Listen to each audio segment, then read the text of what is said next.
100 degrees. That's why they call me Mr. Fahrenheit. Oh, good Lord. I can hear Dee laughing. No, that's my favorite part. She's just basically given up at this okay. point. Gotcha. I mean, that's perfectly reasonable. Yeah. No, I've been singing for the past 10 minutes because, you know, it's my motivation. It's what I do. Why not? It's how I, like, psych myself up for the show. Get the people what they want. Yeah. Yeah. And apparently what they want is me to stop singing. So I'm going to stop that right now.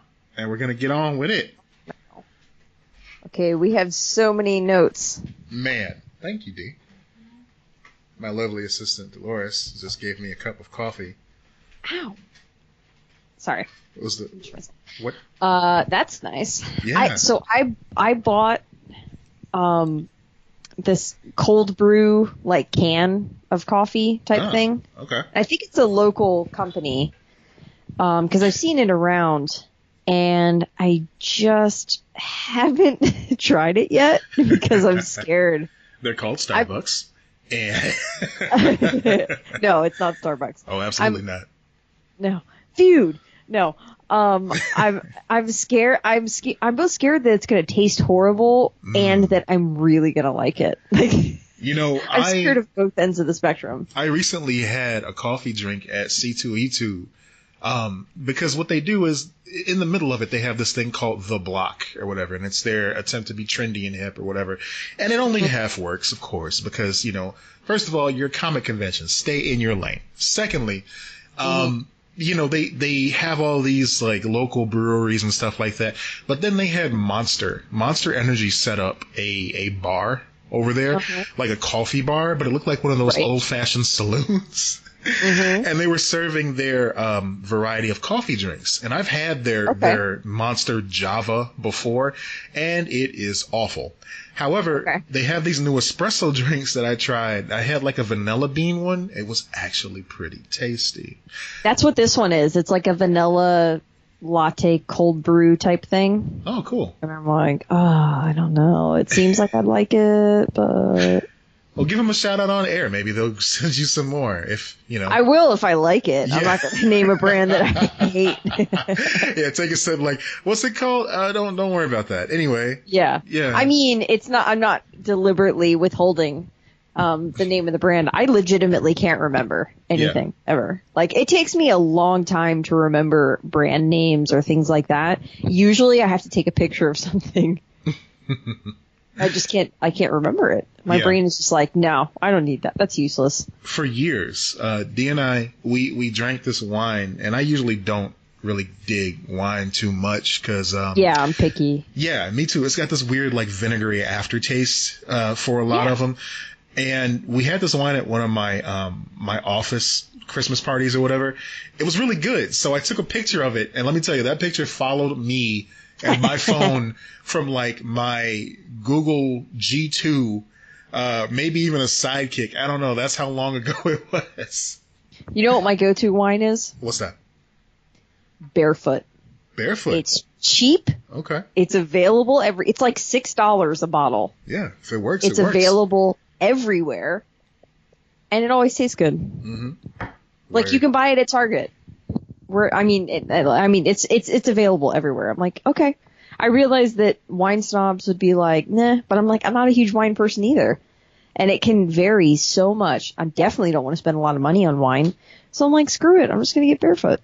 I'm telling you, if you like it, that's all that matters. You know? That I know, right? Yeah. The people who go on and on about, oh, you need that Wagyu beef and you need to have like a certain type of fish and everything like that. As long as it's fresh and as long as it tastes good to you, you eat whatever you want, man. It's cool. Right. I don't care. Right. And I don't know if I don't know if Barefoot has the same thing. Do you know how Trader Joe's wine is made and why it's so cheap? Oh, no, I don't. Okay, so Trader Joe's, they have like those like $3 bottles of wine or whatever. $3 Chuck? Yeah, no, it's like everyone's like, I can't believe it. I read an article on how they make this wine. Instead of picking the grapes off the trees, they just throw the whole tree into a shredder And Wow. then they drain it, and then that's what they make their wine out of. So like you're getting like the leaves and the branches and everything in it. Like, ooh, this And has such I an was earthy aftertaste. I just and can't I was put like, my finger on it. that's just weird to me. And I'm not a snob, but I'm like, that seems a little bit far. So I don't know if that's what Barefoot does. At this point, I don't care. But I told my grandfather this because he drinks that Trader Joe's wine. Yeah. And he was like, it's good to me. Like, yeah, of course. That's what matters. Yeah. That's exactly he it. He eats anything. Huh. My grandfather is insane. Like, if you think something's expired in the fridge, he will find out through trial. Oh, no. Like, he will just do it. Yeah, he doesn't care. I've never seen him not eat anything. Okay. Yeah. I've heard my grandmother say, Jeff, a million times, but I've never seen him turn down something. He loves brain sandwiches. No way. Yeah. Oh, dude. Yeah, he goes to town on those. Wow. Yeah. I can't do that. Nuts. I just, you know what he won't eat, though? What's that? A casserole. So he's out on the hot dish. He just won't do the hot dish. Okay. He grew up with them. He can't stand them anymore. He won't do it. It's funny, and I may have mentioned this on the podcast before, but it's always something. Like, it's the last thing you eat before you get sick that you just can't eat anymore. Oh, yeah. And it's awful because usually it's something you really enjoy and you're probably eating too much of, and it's like, that's it. So Allie was telling me that with like chicken ramen. She was like, she can't do chicken ramen anymore because it was that type of situation. Yeah. So how are you with ramen with the egg in there? Do you do that? Oh, I didn't send you the picture. I just did. I just had first like authentic type ramen. There's a new restaurant near me. Okay. So that was the first time that I had fancy ramen. It was pretty good. That's really cool. Like, we had authentic ramen when we went to Dallas I want to say a few months ago, but it was like last year. But we hooked up with some friends. Hey, Deandra and her husband and their friend. But what I'm getting at is we went to their Japan town, and they had some authentic ramen there, and the staff was so cool and so nice, and the ramen was delicious, and I couldn't finish it. It was so much so that, I'm like, I pushed the bowl away. I'm like, all right, I can't eat anymore. They insisted on wrapping it up for me, and I kind of forgot it there by accident. And I've done that. Yeah, I didn't want to be rude, but it's like, I can't. I'm gonna, we're not going straight home after this. And so then the guy runs after me out of the restaurant and hands me the thing. Gosh. And I'm like, oh, thank you so much. This was my dinner. Thanks. And oh, yeah. But I really appreciate how hard they hustle. And I wish I could remember the name of the place so I could give them a shout out. But I remember, I have specific things with like takeout like that where I want the takeout. Yeah. And there are some times when they're like, are you sure you don't want a box? And I'm like, I never want to see this meal again. It's not because it was bad, but I'm just done. Like, I'm done with it, which I realize is terrible. But you know what? Give better serving sizes, and I won't do that. Cut the price, cut the servings, just make it reasonable. Exactly. Now, here's something I'd never experienced before I went out to eat with Dee's family, and it's not bad or anything. It's just, when they go out to eat and there's a member of the family who's not there, they will order food for them and bring it home, just for the party that missed out. So we recently went out to eat, and Dee's Uncle Billy wasn't able to make it. So the family ordered him an entree. And it's like they have it down to a science. It's like we'll be halfway through the meal. They'll call over the waitress and be like, hey, yeah, look, we want this, this, and this as well. Can you wrap that up to go? And then by the time that's ready, everything else is getting wrapped up. It's like clockwork. It's amazing to behold. What must it be like to have people love you to that degree? Because I don't know what that's like. Right. Growing up, it's like, yo, you can't come. Oh, well, maybe we'll bring you a doggy bag or a slice of pizza or something. Sucks to be you, bitch. Right? Bye. Yeah. Like, my brother and I were just talking about this in similar fashion of like, he was, because I talked to him Saturday night, and I was like, what'd you do with, and he said, well, we went to, the boy, I say the boy, Chris does not, my brother does not call him that. I'm just not saying their names because they're kids. They don't need to have their names thrown out there. So he's like, oh, son went to Scouts, and oldest daughter went to, she's doing like dance. And then the littlest one went along with, his wife, and so they were all over the place. It was like that, and then they were talking about baseball and like all kinds of activities. And I was like, dude, they need to pick one. What are you doing? You're dragging them all around. He's like, yeah, I know, but, Laura wants them to be in everything. Like, she wants them to, be so actively involved. I'm like, that's because she had a good childhood that, like, nurtured that. Be like us, dead inside. We turned out okay. We didn't get anything. We were fine. Because we both were not involved in extracurriculars. No one would take us. That wasn't a thing. Oh, man. Everyone worked. Did you hear that notification on my computer right now? No, I didn't. Good, because it sounded like super loud and echoed over here. Yeah. Basically, it was telling me that a certain package is shipping tomorrow, which coincides with their live show coming up at Stage 773. We have a fancy. Yeah, it's going to be interactive and all that stuff, and people don't know yet what they're going to get. It's going to be so fun. Oh, snap. I actually don't even know what you're talking about, so I'm like, cool. I will tell you off the air, but yeah. Okay, that's fine. No, just don't. Just surprise. No, I'm just kidding. I don't care. Either way. Oh, yeah, my gosh. So it's going to be great. I guess we should probably get that shilling portion out of the way here. So, ladies and gentlemen, welcome. This is Lex and Matt's Excellent Adventure. I'm Matt Peters, joined as always by the Lexnificent Lex Lutz. Lexnificent. That makes me sound evil. I'm okay with it. Is that wrong? Is it wrong that I'm okay with it? I didn't think you would mind. No, I certainly don't. Me. Yeah, just lean into it. It's fine. So we, as I previously alluded to, have a live show coming up right here in Chicago, Illinois at Stage 773 on May 8th. We are the opening act for the Chicago Nerd Comedy Festival. It's like several days of comedy and sketch and nerdy burlesque. It's all got a nerd theme to it. I mean, we're involved, so of course it's going to be nerdy. We're setting the tone. Followed by us. Who cares? We're leading nothing. Oh, snap. No, you can see the full schedule on their website. Yeah. They got a lot of great acts, seriously. Yeah. Just come on down. Give us $15. We will entertain your faces off. And we will give you something home to go with for your mind, your body, and your soul. Maybe. If you win. If you win. I mean. I don't know what his plan is, so I don't know. I'm just picking out random stuff here. Like MIA says, everyone's a winner when you come see me. Okay, I don't know what that means. Oh, that song Paper. Is that a rapper? Oh, kinda. That song Paper Airplanes. All I want to do is boom, boom, boom, boom. Yeah.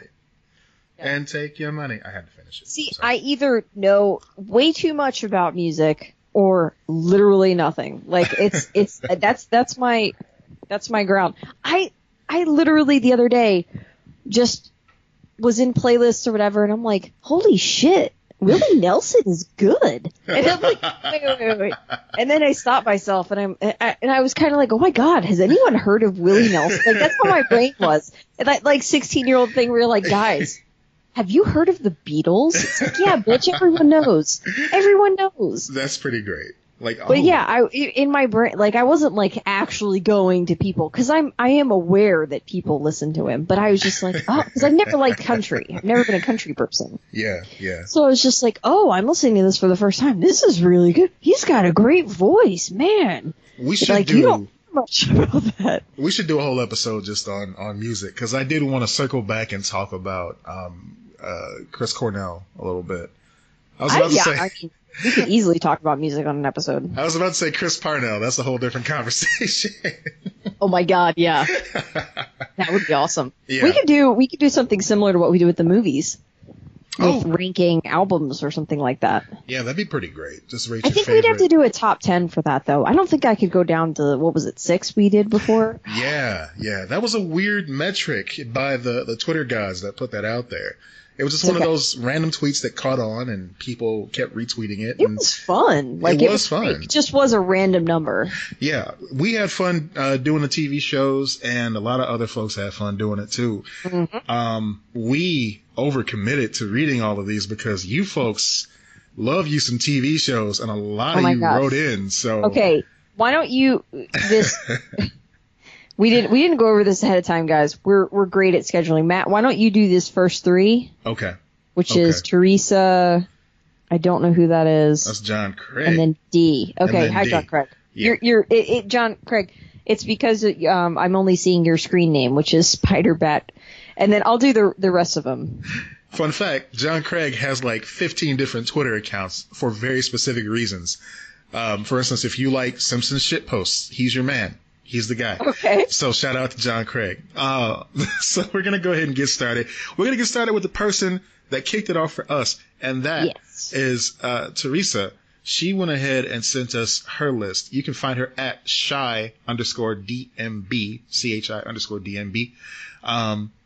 Her 6 TV shows were The Walking Dead, Game of Thrones, Star Trek The Next Generation, The Office, Better Call Saul, and The OA.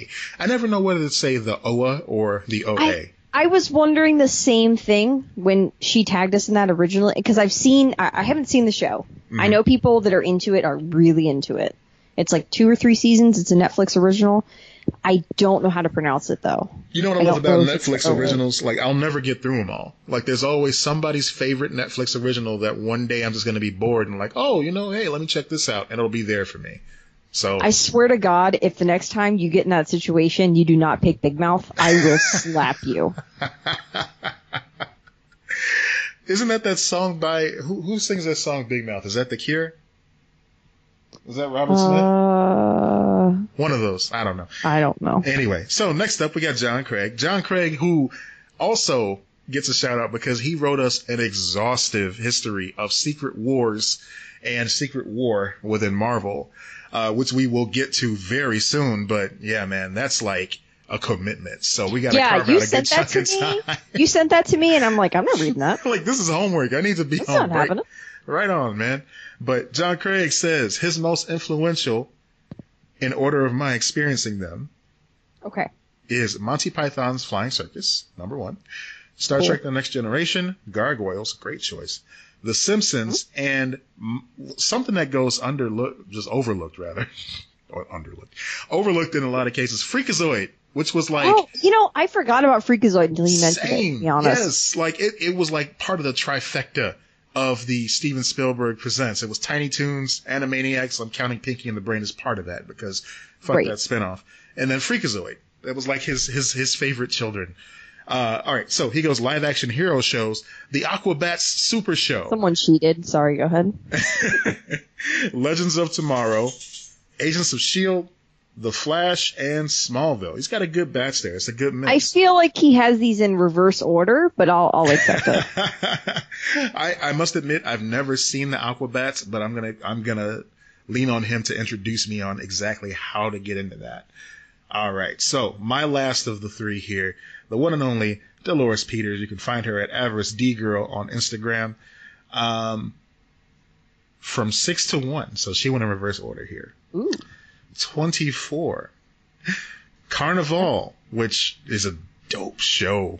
I've never seen it. Unfortunately, it suffered from the HBO curse, which is it never got finished. So, Lost, we talked about that at length. ER, which, just by volume alone, it was a great show. I mean, it's a good desert island pick. It's a great desert island pick. A lot of intros to some great actors there. Breaking Bad, I mean, that's timeless. Saved by the Bell, which she goes on to say, I care not for judgments. Hey, look, I'm not judging anybody on their guilty pleasures. Well, okay, maybe a little bit. But Saved by the Bell's cool with me. And then, last but not least, X-Files, number 1. Oh. Yep. That's interesting. Yep. How does she feel about Fringe? Does she like Fringe? Oh, yeah, we love Fringe. We watched that. Well, I know you love it, but I didn't know she loved it, too. No, because some X-Files people cannot get into Fringe. Really? Huh. That's a thing. Yeah. Yeah, no, she was along for the ride with me on that one. Yeah, I loved it. That was one of those where I would be on punishment if we didn't watch it together. If I skipped ahead or something like that. So, Yeah, that's a good list. I love that she included Lost. That makes me very happy. It's weird. Just a little sidebar about medical dramas. Like, I used to be a fan, not in a like best show ever, but just watching it, of Grey's Anatomy. And like, I watched ER back in the day too. Yeah. And I've become such a germaphobe and such a hypochondriac that I cannot watch those shows anymore, even in repeats. Like, it just makes me think I have every disease under the sun. Oh, sure. Yeah, yeah. And of course, watching House will make you think you have lupus, because it's always House lupus. Yes, I've seen probably 3 episodes of House in total, and I have gone into week-long panic spells because of that show. Like, good lord, I can't watch those. Anyway, I respect that. I think that they're well made. I think they're really cool. The only one that doesn't bother me is Scrubs. The only episode of House, because that's the most medically accurate one. That's true. They took pride in working hard to make that happen. The only episode of House that I remember is the one where he adopted that mouse that sounded like Michael J. Fox. I forgot about that. Yeah. Didn't he go to jail? I don't know. There's a whole thing. There's a lot with House that I'm like, huh? It was on Fox, so I feel like he probably did go to jail. Him and The specific Archie Andrews. thing that I remember about House, and I love that we're talking about this because no one even brought up House, but that's just how this rolls. It is that I remember every, like, girl and young woman, everything like that woman, being so thirsty for that guy. What's his name? Pfeiffer? The main actor. No. No, House. The guy who plays House. What's his name? A little bit of Hugh Laurie. Hugh Laurie. Yeah. Yeah. And it was that and Johnny Depp at the time. And like Jack Sparrow, Johnny Depp. And I was like, I don't get it. What is this? What's going on? Man, Johnny Depp ain't been hot since 21 Jump Street. Okay? It's just not. No. Yeah. No. I can't do it. I mean, that was a thing. And I'm like, what? I don't know. Maybe it's something I'm not missing. Or I'm not getting. So our next one. Yes. Is a knit friend, Marcy. So Marcy Brown. She said that no particular order on this. Which, by the way, that sounds like a badass. Like, it sounds like Murphy Brown's daughter. I love her name. I just want to throw that out there. It's cool. I mean that is the highest compliment. So in no particular order on here, The West Wing. Solid choice. Lost. More love for Lost. Schitt's Creek. That is solid. That's solid. Very good pick. Outlander. Oh my gosh. Another Outlander fan. What? Droughtlander. It's coming back in fall. Okay. 30 Rock and Game of Thrones. Okay. So that's it's a quality list. Solid list. Yeah. Recent stuff, older stuff. It's got a little mix of everything. Okay. So Kara J. You wrote in a lot, Kara, and I love you for it. I am not reading all of this. Goodness. I'm gonna skim because I did read it ahead of time, and I saw what I felt was more important in the scheme of things. Real but talk. You know I love you. Real talk, Kara. Thank you for listening and thank you for writing in. Oh my gosh, yes. I it's not like I'm not going to value all of it, but I'm gonna skim a little bit. But number 1. Survivor. Like Kara said, I feel crazy for including a reality show here, and I will be the first to say it's had bad seasons, but Survivor nights meant weekly dinner nights with my dad, and now when I watch it, it makes me think of him. It's comfort. Oh, okay. Love it. Cool. Love it. I love when you have those associations where you're like, oh, this is just like we talked about last time. It's comfort food, the TV show. Gilmore Girls, which is awesome. Like, I love Gilmore Girls. I think that was on my list, correct? Yes, it was. Yes, it was. I had like a couple runner-ups, so I was a little bit, that's another comfort show for her. Parks and Rec is one, which I did not know this about Kara. She says she's a local government employee, and she says, I can confirm that there are lots of accurate storylines in this show. I need more. Okay, so you wrote a lot of things in here. I want to know. Give me some examples of accuracy within Parks and Rec, because I feel like it was that type of show that got it right. But I'm very curious as to if there are any funny examples there of like, what did they get right that is insane? American Horror Story, which she says faces a lot of criticism, but I love it. Yeah, there's some good seasons in there. I pick and choose. Of course, my favorite's the first one. Basically, any season that Zachary Quinto's involved in was good. What I love about American Horror Story is that they don't care about sticking to a specific formula. If they want to go in a completely different direction, like, say, for instance, they start the season talking about an insane asylum, and then by the end of the season it becomes an alien abduction story, then that's what they're going to do, because they don't give a fuck. So, kudos. One thing I really admire about that show is how they have an ensemble cast that just takes on new roles every season. That's got to be a lot of fun to work with. Yeah, that's really cool. It seems like I watched a little bit of the first season. I never got into it. It just wasn't my thing. Maybe I'll revisit it at some point, but it just wasn't selling me. But I thought when they were moving forward after that first season, I saw, they're bringing people back and like it's somehow tied, but it isn't. But there are new people playing things. From what I've read about it, it sounds like a really cool experience for a fan to watch. Okay, so number 5. Sorry, did you have anything else to add? No, that's it. Okay. Number 5, Bob's Burgers. So funny. I've probably watched all the way through 6 or 7 times. I never get tired of it.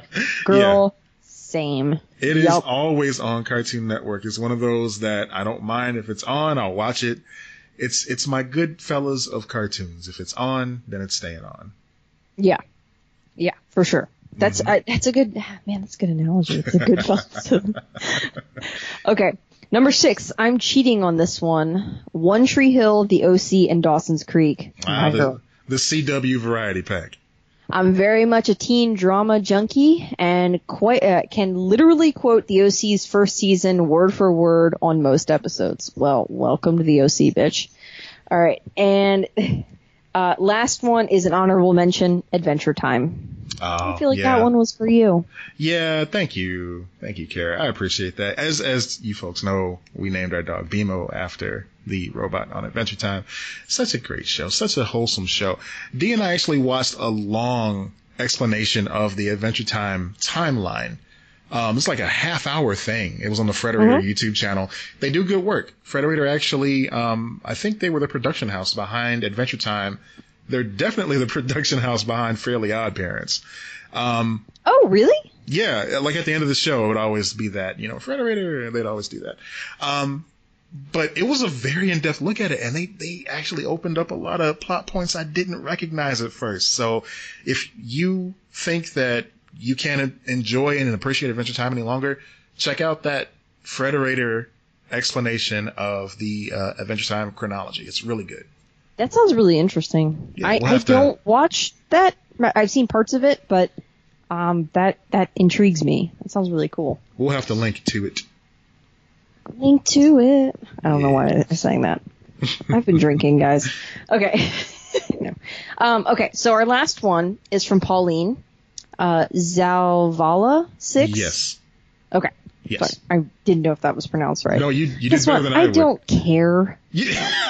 Thank you, Pauline, for writing it. Thank you, Pauline. Yeah. Okay. Yeah. So here's Pauline's top 5. No order here. Charmed. I've never actually seen Charmed, surprisingly. It feels like it's in my wheelhouse. I used to watch Charmed at the gym when I went in the morning because I didn't have a choice. But it always seemed like they were standing in their living room talking, and then all of a sudden magic would happen. I'm sure there's more to it than that. I remember seeing bits and pieces of the show, but I've never actually sat down and watched it. But I remember it being that. Yeah, they're all talking, and there's a situation, and then bam, magic. Magic, living room magic. Okay, so we've got another vote for Gilmore Girls here. Yeah. Bob's Burgers, Roswell, which, oh my God, another person that watched Roswell. That was rare for me. I didn't know anyone who watched Roswell when I was younger. Didn't they reboot it recently? Don't they have like a new... Yeah, it's on the air still. Oh, wow. Okay, cool. It's first season. I mean, I don't know if it's going to get picked up, but... Yeah. I feel like it never went off the air, so when I saw it, I was like, oh, this is Roswell 66 or something. I'm like, oh, okay, so they're going a different direction. It went off the air, and it was cut off rather quickly. I hate that. Yeah, they kind of had to wrap it up in a weird way. It just wasn't...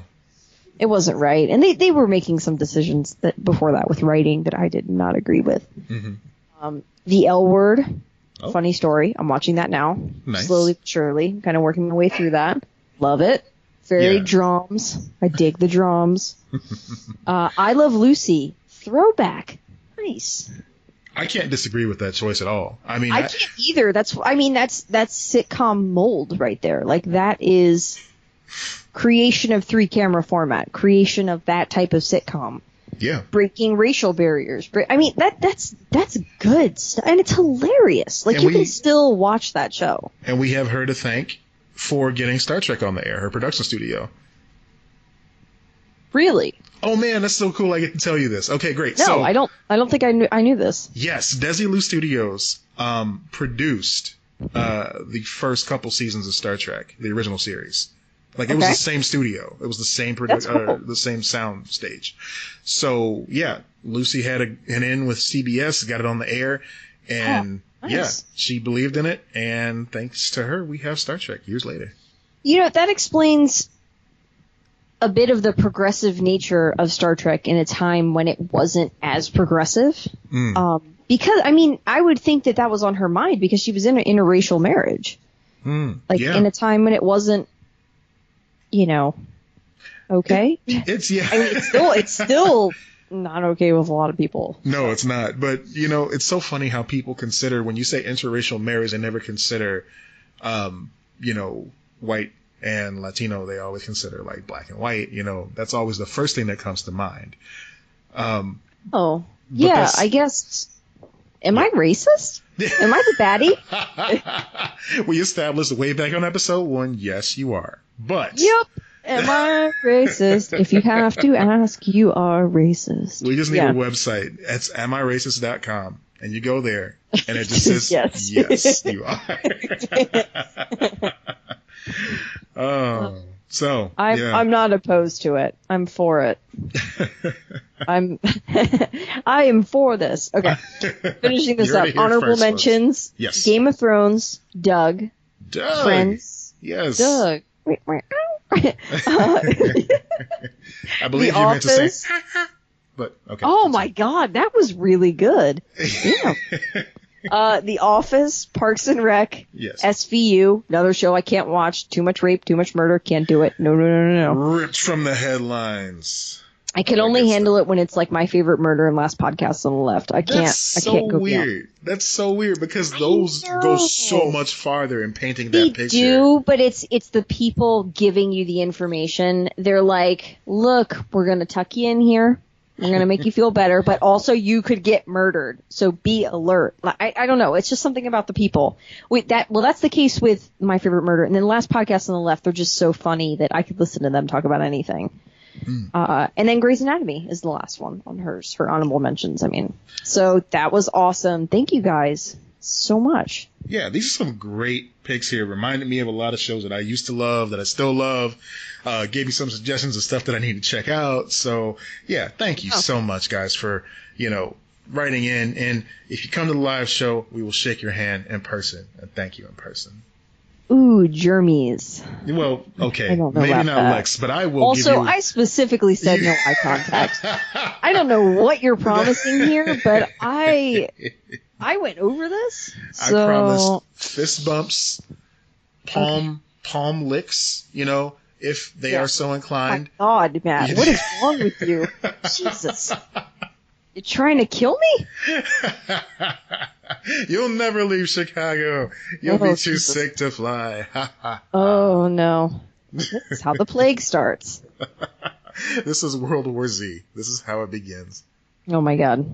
Speaking of plague, how are you feeling? You feeling better? Oh, yeah. I'm feeling a lot better.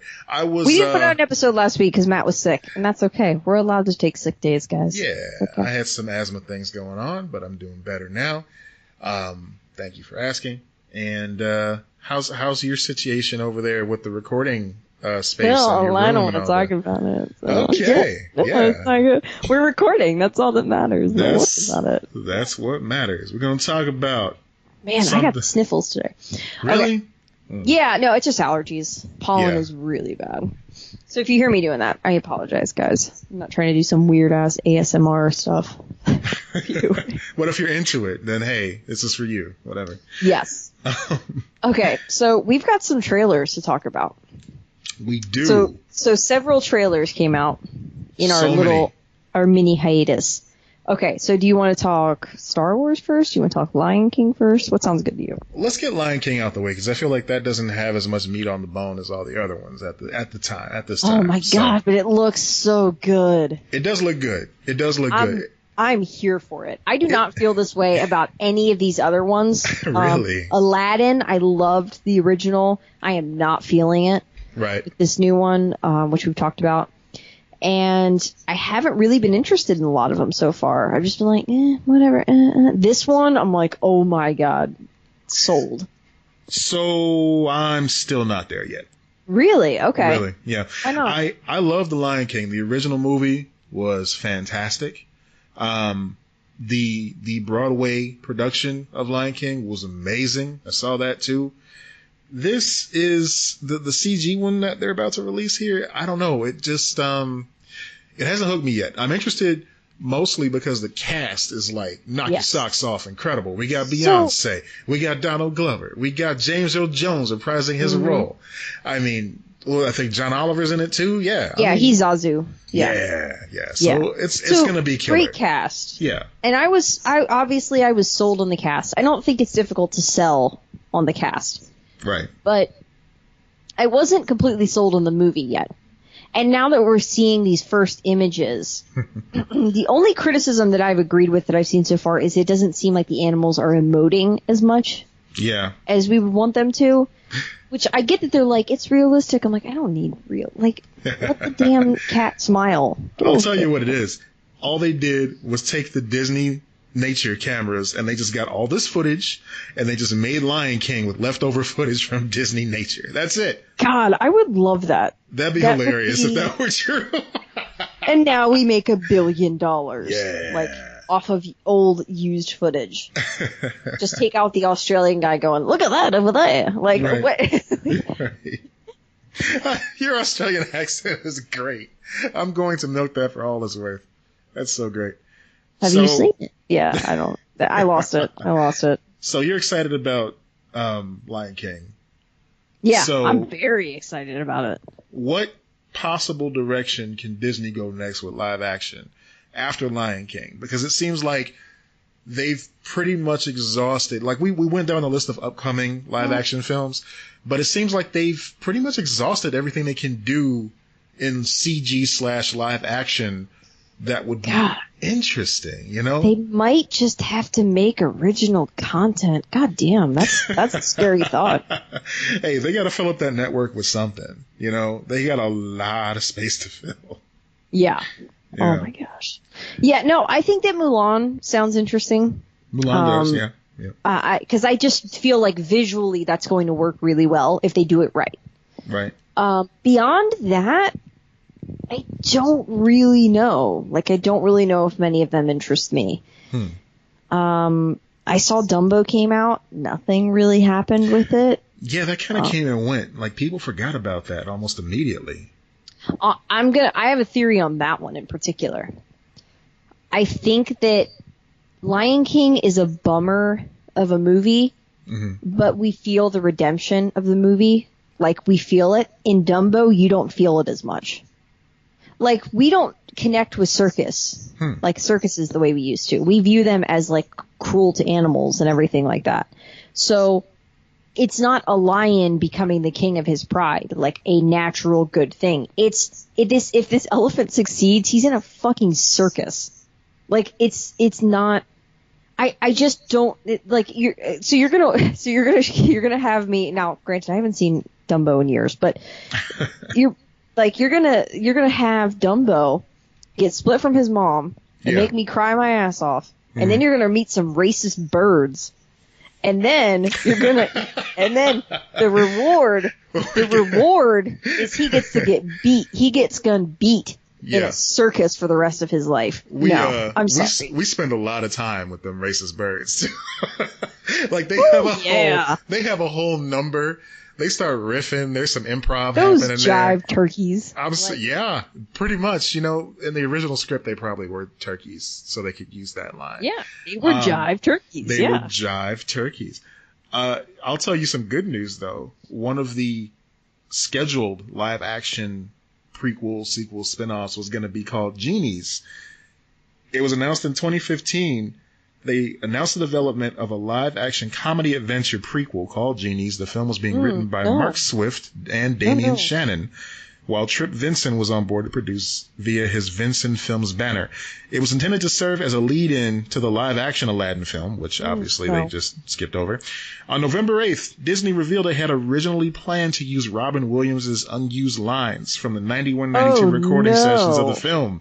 How dare you? But his will prohibited the studio from using his likeness for 25 years after his death. So, God, that is some salt in the wound. You burned the ground, bud. Yeah. I love it. Well, you know why he wasn't, and we probably talked about this before too. The reason Don't he let wasn't Monopoly Mouse win. God damn. Exactly. Scorched earth. But the reason he didn't reprise the role of Genie in Aladdin 2, the straight to DVD one, was because they pissed him off. Like, yeah. They basically built the marketing around him when he said he just wanted to be a player in the movie, just part of the ensemble. And it was basically Robin Williams stars in Disney's Aladdin. And it was like, no, dude, that's not what I wanted. Apparently they sent him he didn't want it on things that he didn't approve either. Like he didn't want it selling crap and, which it's Disney. I don't I agree. I like that he stood up for it, but I also don't know what he expected. Right. Like they're going to sell soap with your face on it. I just don't like anything that they can sell. I was walking and getting napkins the other day and I'm like, oh, there's Rey's face from Star Wars on napkins. There's not even a movie out yet. There's no movie right now. It's just there. Every time CNSC has Pi Day, we have a large amount of Star Wars napkins that have gone unused from year to year. So we just pack them up and use them, next year. So every year. Right, it's but like even if you run out of them that day, you could just go to the store and buy more of them because more than likely they're going to be on the shelf for no fucking reason. Like, they never run out of Kylo Ren napkins because he's always crying. That was the best tie-in product to me, was like the Kylo Ren handkerchiefs, the Kylo Ren Kleenex, travel size, just because he's always so cryy. Little emo we love to make fun of men and their feelings when the whole new trilogy is about toxic masculinity and how it destroys the entire galaxy. But sure, keep shaming a man for feeling things, Matt. Oh, no. I'm not shaming him for feeling things. Just kidding. I'm shaming him for lashing out and throwing tantrums while feeling things. No, yeah. Well, that's the toxic masculinity part. There you go. Yeah. It was funny. I There's whole essays on that, guys. There's a lot more. If you did not like The Last Jedi, you need to go you need to look into oh my gosh, I need to look this up real quick. Phil talk. So there was a comic strip that came out around that time where Mickey was turning the mirror on the reader saying, if you don't like Kylo Ren, this is why, because he's you. And they show the mirror and it's like Kylo's face, it's supposed to be the reader looking at themselves. Because yeah, that's just basically every internet chat room, every internet Reddit thread, every Twitter thread, everything. It's always, they ruined it, and Rose Tico, and I'm going to buy her action figures and break them because I'm a failed artist that used to work for DC. That's not too specific, is it? No? Okay, good. It's not specific enough for me. Name names. Scorched earth. Okay, so the hot takes.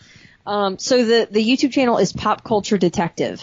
So there are a couple of every video on there is amazing. Literally every video. They only put out a couple, unfortunately, because it takes so much production time. They only have a few out, but it is worth it to go through their catalog. They talk a lot about that toxic masculinity and things like that, and it's phenomenal. But yeah, so The Last Jedi did not deserve the hate that it got. I know you generally agree with me, but I felt the need to get into that. I saw it twice at the movies. I thought it was the theater, rather. I thought it was very good. Very good. We continued the tradition of the Peters men seeing the new trilogy together on opening day. And I mean, I like the depth that Kylo Ren as a character has, because you don't know right now, knowing everything we know about this movie and the previous two that have already been released, we don't know what way he's going at the end of all this. We don't know if he's a Skywalker. We don't know if he's going to be the grand evil of the trilogy. We don't know if he's going to just pull an Anakin and turn into something much worse. It's amazing that in this day and age, all the secrecy surrounding it, and, you know, thanks J.J. Abrams for doing that, for holding that up. Like, there's so much going on. We don't know. With those movies. Yeah, there's so much going on with Star Wars, period. I know a lot of that is due to having to fill space on Disney Plus, but this is probably the second best time to be alive to be a Star Wars fan. I would argue that. So we'll get into the new trailer in a second, but I'm curious if you agree with this. So the prequel trilogy is its own weird thing. Yeah. Good and bad, whatever. Mm-hmm. Then you have the original trilogy and you have the new trilogy. Yeah. I would argue that while the original trilogy was a lot of fun, the new trilogy has the most depth of all of the Star Wars films. I don't want to judge it until the third one comes out. Okay, honestly. that's fair. Yeah. Yeah. But and I know that sounds kind of like a cop-out. I agree, but like, just the things that they explored with Last Jedi, I feel like that's why a lot of people didn't like it, because they were like, that's too much thought. I don't want that much. I don't want you to turn the mirror on me like you're talking about. I don't want to do it. Right. Like Rain Johnson, I think. Ryan? Is it Rain or Ryan? Right, it's Ryan. It's just Ryan. Okay. Look, no offense to Ryan Johnson. You made it. I loved your movie. But there are a group of Ryans that spell their name like that. And I want no part of your shit.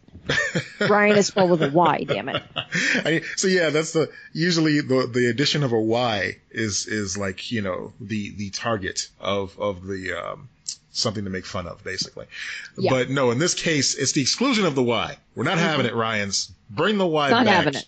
Not having it. So yeah, Ryan Johnson did a great job of putting nuance into this film.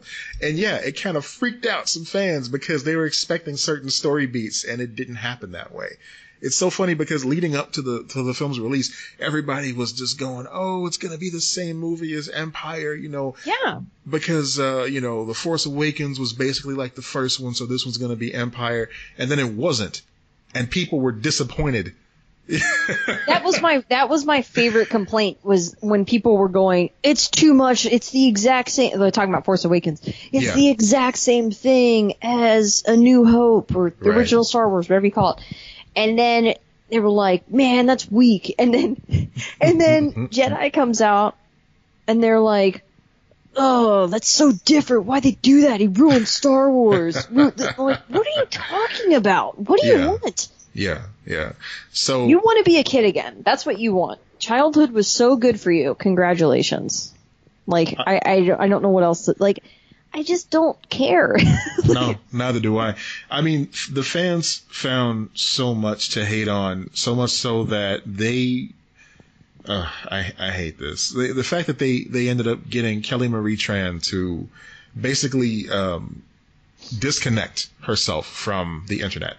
Well, they did that to Daisy. They did that to Daisy before that. Yeah. But Kelly Marie... She used to be on Instagram. I followed her when she was first on Instagram. She was great, funny, and everything. She had to shut hers down. Yeah, and it sucks. But I remember specifically Kelly Marie Tran because, like, when they were talking to her about, you know, playing Rose Tico, and she was like, yeah, you know, I love playing that character, and, you know, it feels like part of me is in this character. Yeah. I was at a diner, and I heard some kids talking about the character and how much they love her, and I almost cried because I realized that I brought her to life, and so I joined them. You know, that whole story that she told, and that was really heartwarming. But then the just fucking assholes that attacked her and couldn't separate the fact that, hey, you know, you may not like this character, but she acted the fuck out of that character. She did whatever she could with the material she was given. But no, you can't distance the actor from the character because you have a hard time separating yourself from reality. And you're the ones that want to sit here and go, hey, you know, wrestling is fake. It's like, yeah, okay, we get it. But you know, she's not actually Rose Tico either. Right. Get off her fucking back. No, I totally agree. And the thing that I was saying about Daisy was not because Daisy was just dealing with sexism, which is bad enough. Unfortunately, Kelly was dealing with sexism and racism. Yeah. And that's just like, that's a whole other level. So that I wasn't meaning to invalidate the fact that she was dealing with like rampant racism. Like, oh my God. shocking. I mean, that's just the one that like struck home to me because I was just such a big fan. Daisy Ridley's great too. Don't get me wrong. I was just such a big fan of Kelly Marie because she was just so like enthusiastic about being part of this amazing legacy of actresses. And oh my God, anyway. Well, we talked about this. I remember I sent you a message, and I don't know if she actually is in it, but Kerry Russell was going to be, like, there was a rumor that Kerry Russell was going to be in the next Star Wars film, meaning The Rise of Skywalker, which we just got the trailer for. Mm-hmm. And I don't know if she actually followed through and is in it, but I remember messaging you and going, I hope she doesn't take it. Right. Because as good as I know she would be, as good as for her career as I'm sure it would be, I don't want her dealing with this toxic bullshit. I love her. Like, I don't want her to have to go through this. And that's sad. Like, you should not be rooting against an actor getting a part that you know they would be fantastic in no matter what. Yeah. But you do because you don't want them to have to go through that. And if I was an actor who she has her levels of success and everything like that, she doesn't necessarily need to do it, I would reconsider being a part of it. Yeah, you almost have to think twice about it. Yeah, and that's not right. Yeah. She's apparently going to be in episode 9, but this is like all the way back in July of 2018 that they're talking about that. But just to kind of get back on the Kelly Marie Tran thing, part of the reason why I stayed away from Celebration that happened in Chicago last weekend was because of the very same toxic fandom that we've been talking about. I didn't want to be in the mix for that because I love Star Wars so much that I don't need to be around negativity for it. If I want to enjoy it, I'll watch the movies, I'll play the games, I'll build the Lego sets. I'll do that alone. I don't give a fuck about like we can talk about it and it's enough for me. Like my brother and I talk about baseball, Star Wars, and occasionally religion and what happens when we die. Yeah. Really, that is as insane as that sounds. Like, those are our 3 subjects, and I'm fine with that. And, like, the Marvel movies. Like, we've got a solid handful of things, and we just repeat. That's it. But I don't care about it beyond that. I hear you, and I'll happily admit that I was wrong about that decision. Oh, okay. Because I heard a lot of people that had a great time. Our friend Kelsey Nicole, she dressed up as Lando Calrissian and got to meet Billy D. Williams. She was on the actual, like, the bridge of the Millennium Falcon. And that's cool. Was mixing drinks over at the bar and everything. I'm like, that's so dope. I wish she would have found the cape closet, but I guess maybe they didn't set that up. But yeah, she had a great time. And then Kelly Marie Tran, she did one of the panels there, and this was like the big, like, episode 9 reveal panel. Yeah. And when she made her entrance on stage, I got chills because that whole crowd erupted for her and just like cheered her on. And it seemed like she was almost moved to tears by that reaction. And it got me too, because I'm like, see, this is the love that the fandom should have. This is the love that Celebration should be about, and just Star Wars fandom should be about, and not just shitting on everything that people love. We all loved aspects of it growing up. It was there for us at times where we needed it. And I think it's important to realize that things that you don't necessarily like are someone else's favorite. Like, there's even Jar Jar fans out there. I had to come to terms with that. I mean, that sounds petty, It's a little bit petty. Yeah, it's a little bit petty. And my brother had to call me out on that. He's like, hey, I've never lived in a world that Jar Jar hasn't been a thing. So, maybe calm down a little bit. Because your brother's like my age, right? Yeah, exactly. Yeah. So, we grew up with those. Right. Those movies, we watched them all come out. And, like, they were, like, everything to us. Yeah. And, like, I can see the flaws now, but I still have a deep connection to those movies.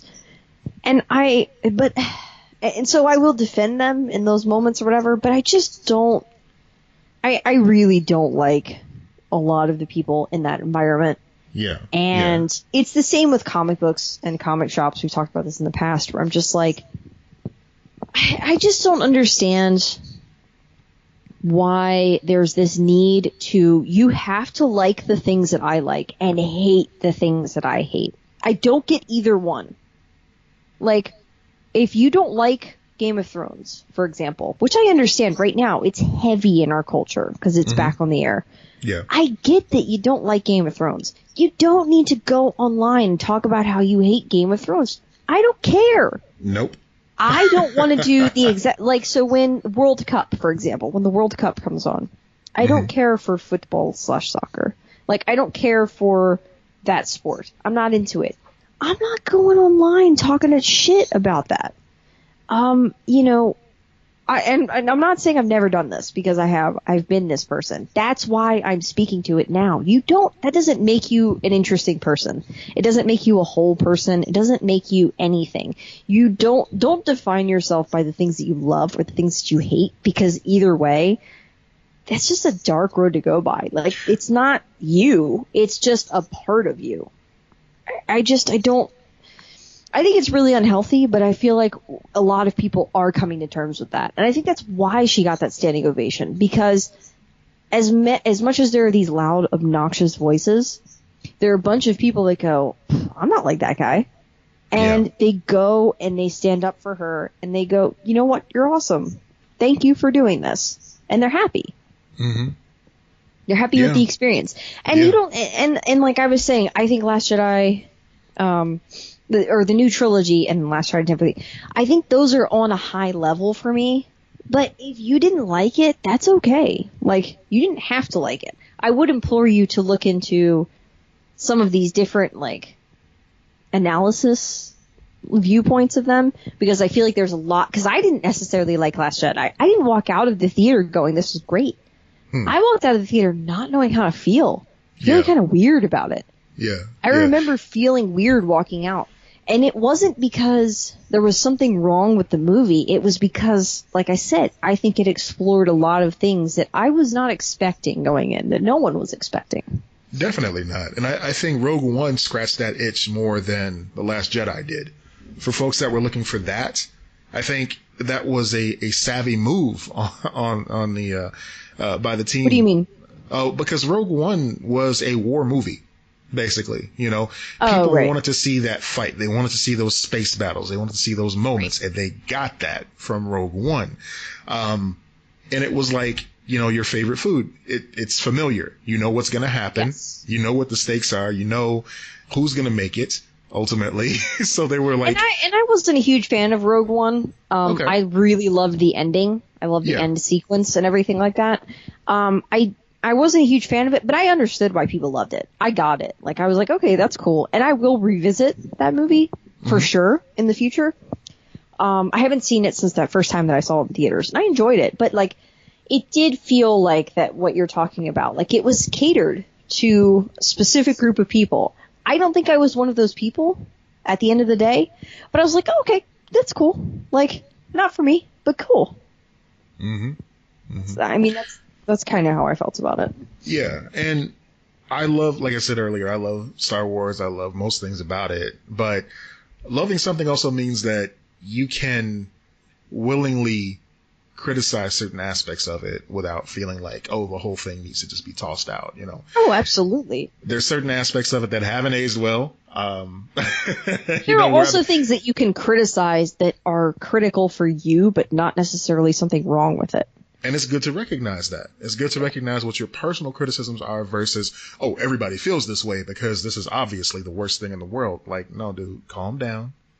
Yeah, like, I don't care about... Telling someone to calm down always works, as we all know. I don't care about, like, space battles. I don't care about, like, the strategy and the new, like, all of that stuff. I care about the only time I care about, like, a war story, for example, is if I'm viewing the human themes and the human landscape and the repercussions of that thing. I don't care about the battle. I don't care about the battle sequence and everything like that. I think that that's why, like, certain war films for expanding out from Star Wars or whatever, some of them have connected better than others to me because they're just. So did you see it's like 2004, 2005 Jarhead, directed by Sam Mendes, starring Jake Gyllenhaal? No, I didn't. I'm familiar with it, but I've never seen it. Okay, so it's Gulf War is when that film takes place. Yeah. And it was really controversial when it came out because it was dealing with questions of war and everything like that. And the director and the actors were very outspoken against the war in Iraq. So they kind of buried that movie. But the thing that I loved about that movie, it was a war movie that never sees war. Oh, wow. They prepare these men to go fight and kill. They are psychologically put into that place. They're going to go win. They watch videos. They watch films where and these are their father's generation going into Vietnam, and they're like, fuck yeah. Like, you know, they're watching this. They're getting sucked into it. They are ready to fight and kill and be a machine kind of thing. And it's the psychological breakdown of you're trained for that, and maybe that's not healthy for a person to be trained to do. And then you don't actually get to do it. You're a rifle that's never fired. What are you? And then, you know, dealing with the obvious repercussions of people getting killed too, and just PTSD, all kinds of things. And it was, so that movie, so I recommended that movie to my brother. I recommended that movie to everyone because I thought it was brilliant. And I remember my brother seeing it around that time when it came out, and he was like, I didn't like it. Like, nothing happened. It wasn't a thing. And then, like, revisiting years later, he's like, oh, wow. That's actually a really good movie, but it wasn't what I thought it was going to be. Oh. So I really like that type of movie. Like, that's probably, if I had to think on the top of my head, like my favorite war movie, because it's not about war. I don't want to get caught up in like the bloody craziness. As much as I love Spielberg, I love Saving Private Ryan. Sometimes you feel that like, I'm making a war film. Like, look at the blood, look at the explosions, look at this, you know, that, and it does kind of glamorize stuff. And one thing that I thought Rogue One did that was interesting was get into the psychology a little bit of like war, and get into the end of like the real repercussions of war. Because that's a thing. Like, that's the thing they're going to deal with. They're not going to get into it too deep because it's a Disney film. It's Star Wars. It shouldn't be that deep. But the things that I did like about Rogue One were the feeling of consequence. And things on that scale have consequence. And that's what I like about the new trilogy as well. They're not just killing stormtroopers anymore without thought. I mean, I guess they kind of are, but like, it doesn't feel the same. It feels like there are repercussions. There's depth to it. It's like they're not... Like, they're not taking the audience for granted. They're like, we know you want things that are a little bit richer, a little bit more in depth. We know that you're smart. We know that you're going to evaluate this on every freaking level. You're both smart and dumb. But, like, you know, they've had years of people picking apart every single little detail, naming certain soldiers. I mean, when they started differentiating the clones in the Clone War cartoon, it became kind of a necessity for them to put some more thought into the fact that, all right, these just aren't, you know, faceless, nameless parties anymore. These are characters that people fall in love with. Even the guy who bangs his head on the door in the first film. Yeah, they made that whole comic. Yeah, they made a comic, and then even there was a oh my goodness, there was an audiobook that was released recently for the Star Wars folks that came out that delved deep into very minor characters in the universe. Was that the one that did a bunch of short stories? Yeah, it was a chock full of short stories, and one of which was narrated by John Hamm, and I wish I could remember the name of the book, but I know what you're talking about, though. Yeah. That's annoying. But yeah, no, I remember that. I didn't read it, but I remember what you're talking about. So, tangents, guys, what up? But tangents. The new trailer, we didn't see a lot of The Rise of Skywalker. So first of all, what do you think of the title? I think it's one of those titles that we are going to be disappointed by because it's not going to be true. Like, they always do this to us. It's always a bait and switch. The Phantom Menace didn't really mean anything. What did that title mean? Did it mean anything? No, I was thinking it's going to be some cool ghost Jedi, like going in and kicking ass. Didn't happen. Let's Google this. What does the Phantom Menace mean? Go ahead and talk about the title, bud. Yeah. So Attack of the Clones was pretty spot on. I thought that one was probably the laziest of the subtitles because it's like, yeah, the clones, they attacked. Just want to go throw this out there. When I type in, what does the Phantom, we're going to finish this. What does the Phantom of the Opera look like? What does the Phantom at the end of the poem signify? I see you kids in 9th grade. What does the Phantom do to Carlotta? I'm guessing that's another thing in reference to that poem. I hope Carlotta's okay. And what does the Phantom Menace mean? Enter. There you go. We're going to find this out tonight. A Phantom Menace also means an unknown evil. Okay. It's still disappointing, given the I'm world seeing if of, there's any more in depth. Given the world of ninja wizards, that seems kind of disappointing in the grand scheme of things. So the actual Phantom Menace was the one and only Palpatine, created merely for the sake of taking over the Senate. Papa Palpatine was not the Phantom Menace. Papa Palpatine was, first of all, unpronounceable by me. Secondly, but it's the Phantom Menace. That makes sense, though. He's the villain behind pulling the strings. I don't like it. All right, so Attack of the Clones, like I said, that's spot on. Revenge of the Sith. Since Palpatine controlled the Separatists through Dooku, he was able to order the blockade around Naboo. Oh my God, you're getting too in depth. I don't give a shit, bud. No thanks. Okay. This feels like the scroll at the beginning that everybody just kind of skims over. Yeah. Like you try to read it out loud, the first time, and then it's like you quit halfway through because, oh man, there's a lot of text. Oh Jesus, okay. Yeah. All right. Ooh, I didn't come here to read. I didn't come here to read, and then it's like, oh snap, there's a spaceship coming over now. This is great. Okay, back to the list. So, Phantom Menace, Attack of the Clones, Revenge of the Sith. Do you feel like the Sith got revenge in that one? I don't know. Yeah, they won. They destroyed the Jedi. Did they win though? Did they? Okay. What how did they not win, Matt? I don't know. I mean, there's not a lot of Sith. It's like, okay, yeah, you killed a shit ton of Jedi, but there's still only 2 of y'all. They have complete control of the galaxy. I'm pretty sure they won. That's a lot of... Look, listen. Okay. So have you ever been the lead of a group project before? Oh, yeah. Of course. Do you know how much you know how much pressure that is? I'm not saying it's stressful. A good thing, but they got it. They wanted it and they got it. But the ultimate revenge is the fact that now Palpatine has to be the leader of this group project, and Vader's not gonna pull his weight, and he's gonna fucking blow up his Death Star, and so he still loses. He still loses no matter what. So revenge not given. Sorry. Power for the sake of power, my friend. I can feel the power. Episode 4, line? New I don't Hope. know. A New Hope. Perfect title. All right. But it was the same old hope. It was the hope that's always been there. No, Luke is the New Hope. Yeah, but he's like 30. No, he's like new. 20. Okay, sure. But still, not new. What the fuck are you talking about? The Empire Strikes Back. Does he have to be? Are you saying that to have a new hope, this new hope has to literally crown in the beginning of the film? I'm saying if it had begun with his birth, then yes, he would have been a new hope. But no, 20 years.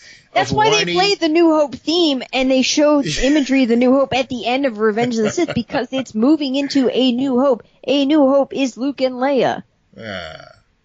Talking about Tasha Station. Empire Strikes Back. Go for it. Empire Strikes Back. Okay. Did they strike back? I feel like they struck back. Did the Empire really strike back? I don't know. I mean, they tried. They tried. I mean, the Death Star was destroyed.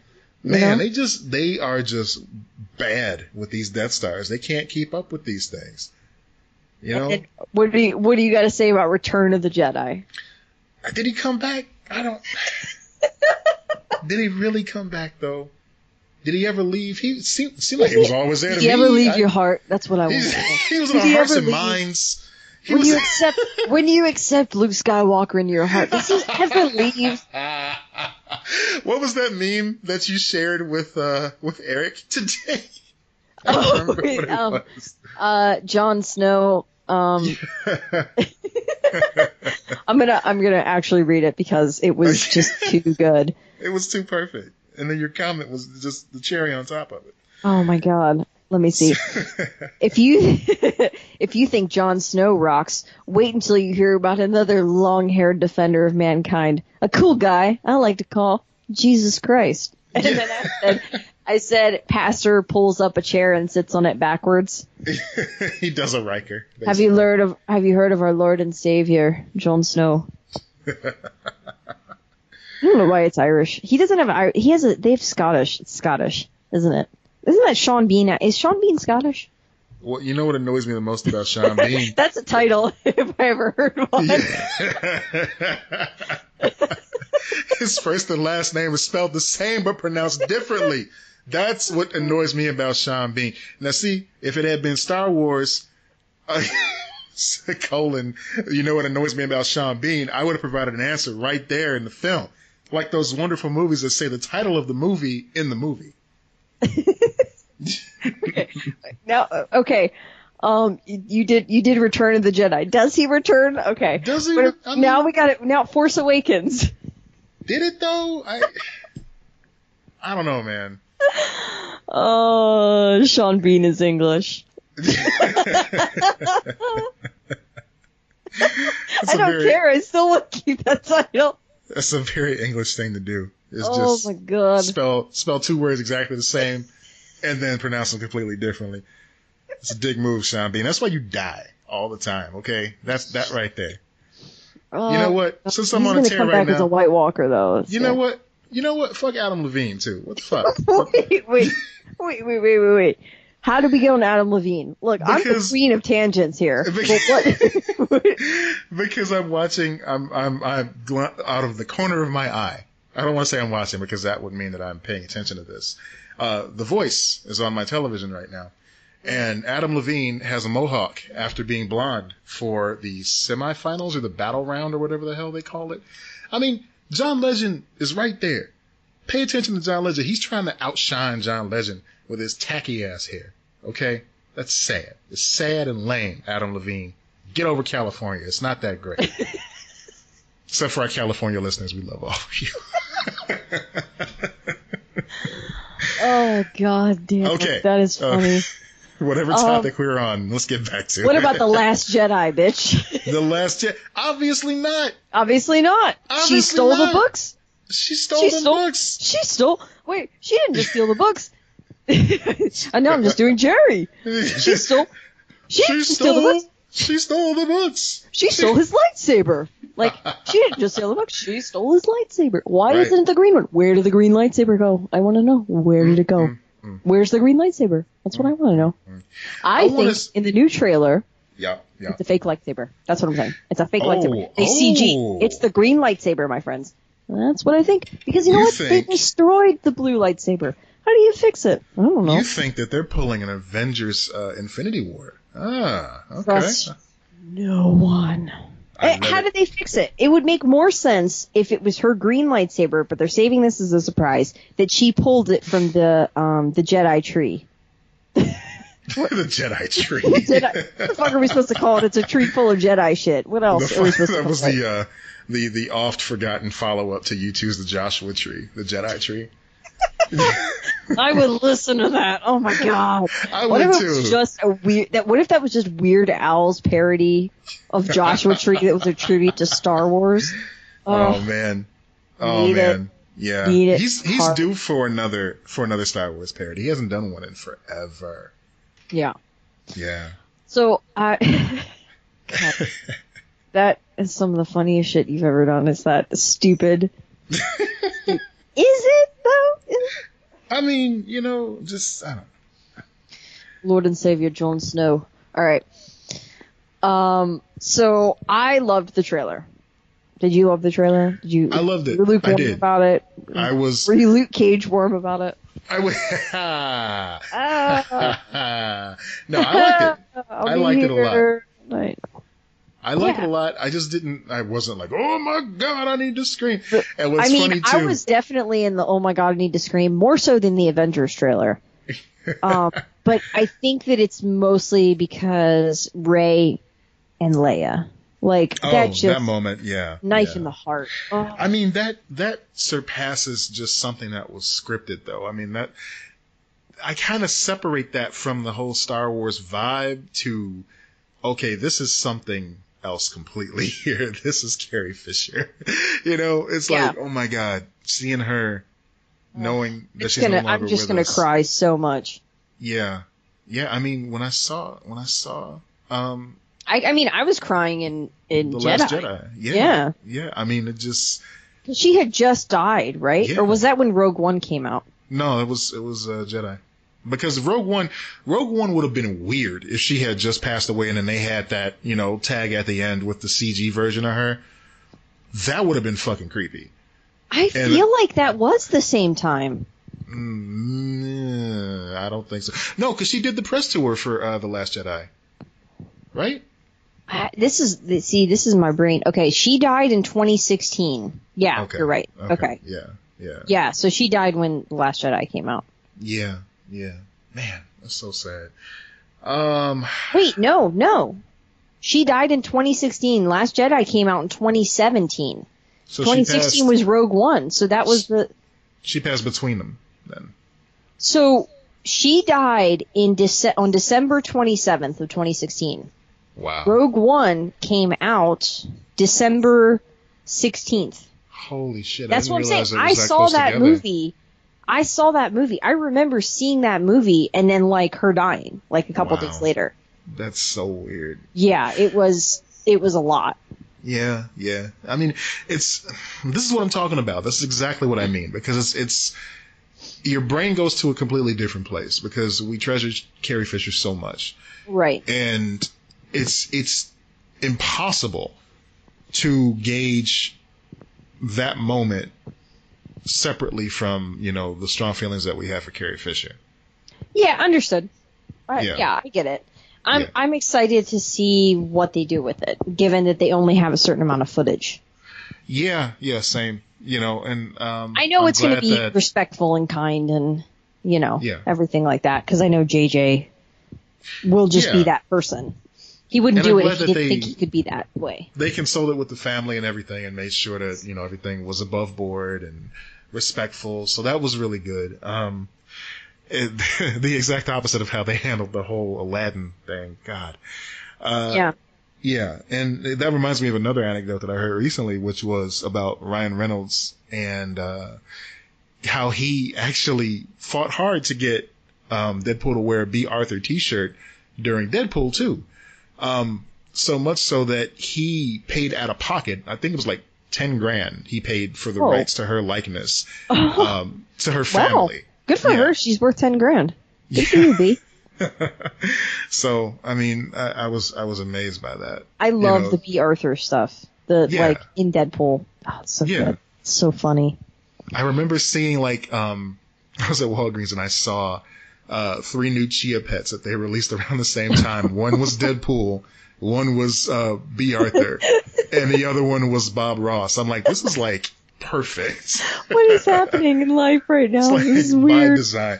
Bob Ross, okay, the man's got a fro, makes sense. The other two, okay. Well, they did that whole bit with Deadpool as Bob Ross when they were promoting the second one, remember? Yeah, but I'm saying those were, I feel like these 3 licenses were unrelated and they just happened to release them at the same time. No. Yeah, Chia Pet was like, no, get in on this. This is all we have now. This is it. How do Chia Pets still exist? How? You want to grow some weird ass bean sprouts from B. Arthur's head? Why is that a thing? Well, they try to tell you, they're healthy. Put these seeds in your smoothie. Don't even think about it. It's fine. Just do it. It's healthy. It's good for you. Aren't those bean sprouts though? Which are that's how you get E. coli and stuff. They're really bad. They can be really questionable depending on where they come from. No. You enjoy your chia from afar. You don't touch that chia. Oh, no. It's a pet. It's a chia pet. Sorry. I mean, it had to be done. Yes. Okay, so if you had to say which one you're more excited for, Jedi or Lion King, where are you ranking them? Probably Avengers Endgame. Bitch, that doesn't count. No, I know. Star Wars always is going to be number one because you're going to get. All right, wait. I wanted to go back for a second and talk about Celebration. I feel like, by the way, with Endgame, we're going to have to do like 2 episodes. We're going to have to do like a regular episode that everyone can listen to, and then a full-on spoilery episode that people can listen to after they see the movie. I like that. Because we're not gonna put spoilers in this podcast, like, without fair warning you. Right. But yeah, no, the funny thing is, they always throw around the term nerd boner. And then at Celebration, after they aired the trailer for the first time, you just see all these lightsabers light up. And I'm like, oh my God, it's literal nerd boners happening right now. It's so valid. It's so. Oh man. It's a little much. Yeah, I mean, it should be. I get it. Lightsabers you guys like your dicks. I'm fine with it. There's some girls had the lightsabers in the crowd too. Everybody can get a nerd hey, boner. It's fine. It don't matter. Yeah. Lady boners are a thing. Lady boners are a thing. I just want to sit silence for a moment because I thought it was a good way. It felt like a Space Ghost pause. I appreciate that we both were like, yeah, this needs to happen. Silence needs to happen. If they were captions, they would have said audible blank. Yes, exactly. Okay. Yeah. I briefly kind of just want to touch on, I did see Captain Marvel, finally. Okay. Yeah. So 2 things. 1, loved it. Expected to love it. Okay. Definitely loved it. 2, yes. I found a new movie theater that I didn't know existed right down the street from my house. What? How did you not know there was a theater right by your home? Listen, there's nothing there. I never go past this light, this one particular light, because who the fuck cares what's on the other side of that light? You've got to get out and learn your neighborhood, Alexis. You have to. Alexa, no, I don't care. I don't care, David. I just don't care. It's just one of those things that, I don't, you don't want to go up there. I just don't, it serves no purpose to me. So I literally just, hop right over past where I've been before. And I'm like, oh shit, there's a really nice movie theater here. And it's, well priced and reasonable. And so, yeah, I discovered that I have a new movie theater right up the street. Well, that's good. Does it have reserved seating? Yes, and the chairs are all recliners. All of them. Yeah. Now, see, that's a double-edged sword. You got to be careful with them. Let me tell you. You have to be careful with reclining seats because if you recline too far, you may fall asleep. I don't fall asleep in reclining chairs. You know what? I feel bad. I can't. I remember the first movie I fell asleep in, and it wasn't even a recliner. I was just fucking tired. I don't even know why I went to the show in the first place, and I felt disappointed. It was Blade 2. Oh, shit. That's a good one. It's a great one. It's a great movie. Lots of action. Soundtrack is banging. Wesley Snipes doing all the karate moves or, pseudo karate moves, whatever he calls it. It was great. And it was a Sunday afternoon. Me and Archie, we used to go to movies on Sunday afternoons. And I don't know what it was. The sky was red like Batman, the new Batman Adventures, where it's just always red. Mm-hmm. I don't know, man. It was just the right mix of too much popcorn and not enough Coke, maybe. I fell asleep in theaters, the same way you're talking about, where it's not a recliner or whatever. I did once, and it was the Peter Jackson King Kong. Oh, well, that deserves it, though. I mean, that was garbage. I was so excited my dad was more excited because he loves King Kong. And I was like, okay, I'll go. This could be fun, whatever. Yeah. And I swear to God, I think that half of my, years of hatred for Lord of the Rings just came from that. Yeah. Because I was like, this fucking thing's terrible. It was just so bad. It was an awful movie, and it was an awful video game, too. But let me tell you, I remember that. Yeah, but the achievements were super easy because they got but do you remember the Incredible Hulk video game? Oh, that was so good. Wait, yes. Which one? We're talking about the PS2. The Ultimate Destruction or whatever it was? Yes. I think it was called The Incredible Hulk Ultimate Destruction. It was so good. That was so good. It was so good because he had a voice in his head that was just smash. Yeah. All the time. Yeah, and you were just leaping around. That was just a big old open world fun. I love that game so much. Yeah. I love games like that in general. Burnout, the Burnout series, Ooh, Takedown, yes. and Revenge. Takedown was the one that I loved. Oh my God. Look, I'm telling you right now, listeners, if you want to see me stream Burnout, just say so. I will gladly do it. It's so much fun. EA Big was a great brand. I miss it desperately. I miss it dearly. The soundtracks were great. The action was dope. You had games like NBA Street, Burnout series, the SSX games. Yeah. Oh, SSX was so good. Man, I started playing SSX 3 as well because they're backwards compatible. Is it a new one? No. They came out with a newer one. I want to say in 2015. Right, because I remember that happening, and I didn't touch it because I didn't know if it was actually any good. I assumed it wasn't because I didn't hear anything about it. Yeah, we played it for like a weekend, and then we went back to Skyrim because it was around that. Yeah. We were obsessed with Skyrim around that time. Oh no, you know what it was? It's kind of like Tony Hawk. It's like, do these games really age well? Because there's so much more to games now. You know what it was? It came out, and then I was doing Castaday that year, and so I didn't really have that much time to dig into it. And I was trying to play a new game every week, and then that's what it was. Arkham City came out. Yes. You know what I was thinking about? If I had the time, maybe during the summer, if I can manage it, I don't know, whatever. I'd like to try to revisit at least Arkham. What's the second one? Oh, City. Arkham City City, and then the latest one. Arkham Knight. I just don't know if Asylum's going to age as well. It does, even though it's just last gen. I don't know. They did the HD re-release of it, Return to Arkham. Was it good? And D and I were playing through that recently, and it holds up. It's good. It's real good. Yeah. I think it was the Spider-Man game that I was like. I was also thinking about just like playing around with Spider-Man again, just because it's so fun, like resetting it.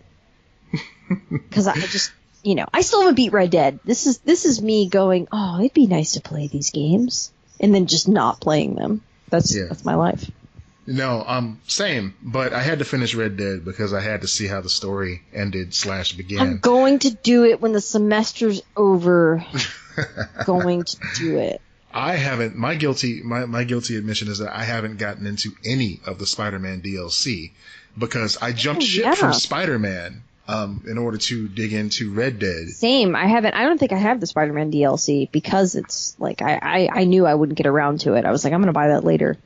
I don't know how many gamers are listening right now, but I got to challenge you guys, man. Go and finish Red Dead 2. I know it's a long game. I would argue most people probably did finish it, man. No, see, I would think the same thing, but I read a study online saying that the vast majority of people that even played Red Dead 1 didn't finish that, let alone Red Dead 2. Yeah, I was going to say most games I would agree, but I don't know. Yeah. I'm going to go back and finish it. It's one of those things. When do you get around to it? It's so time consuming. Right. For good reason. Like, it's so fun.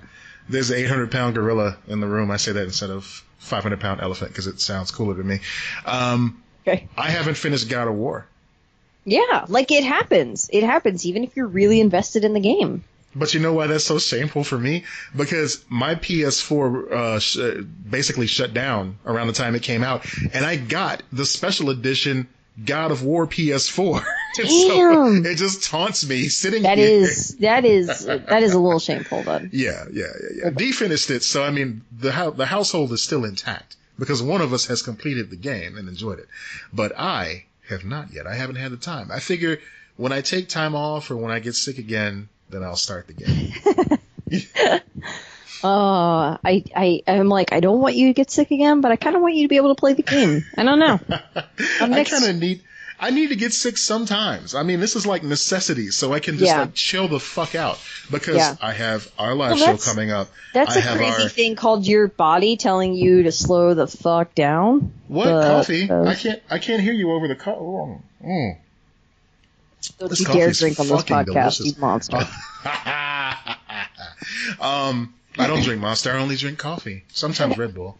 But yeah, I have our show. I have our live show coming up. I have on May the 4th, I have a live show coming up with Mitchie, which is going to be our Uncanny TV pilot that we did the Kickstarter for a few months ago. Fun. So that's going to be, it's going to be a lot of fun. I got some people on there that I've never spoken to in an interview capacity before. And I mean, I haven't done that, and I miss that. I got to scratch that itch, you know.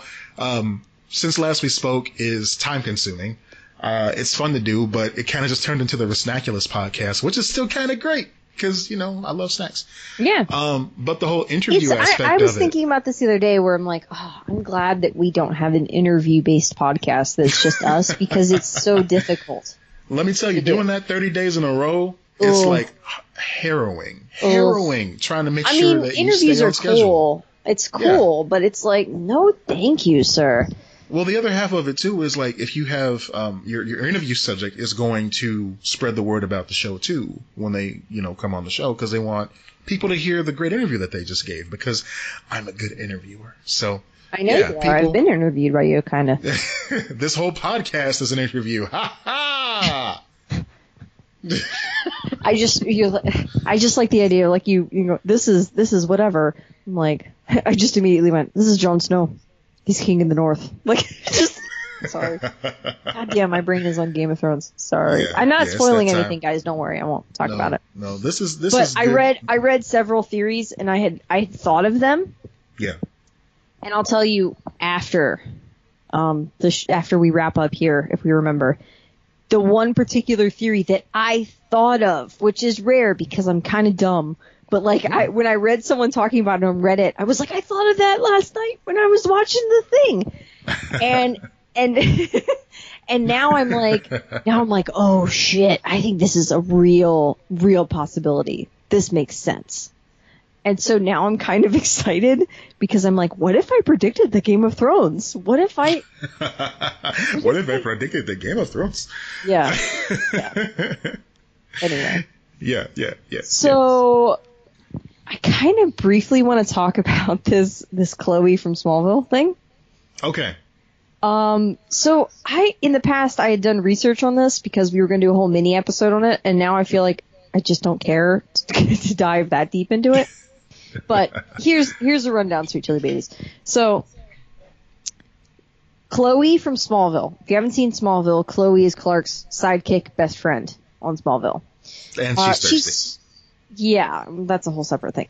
She's comparable to Felicity, I guess would be the Felicity from Arrow would be the best comparison. Very, very accurate, yes. I would say that they modeled Felicity after Mac's character on Smallville.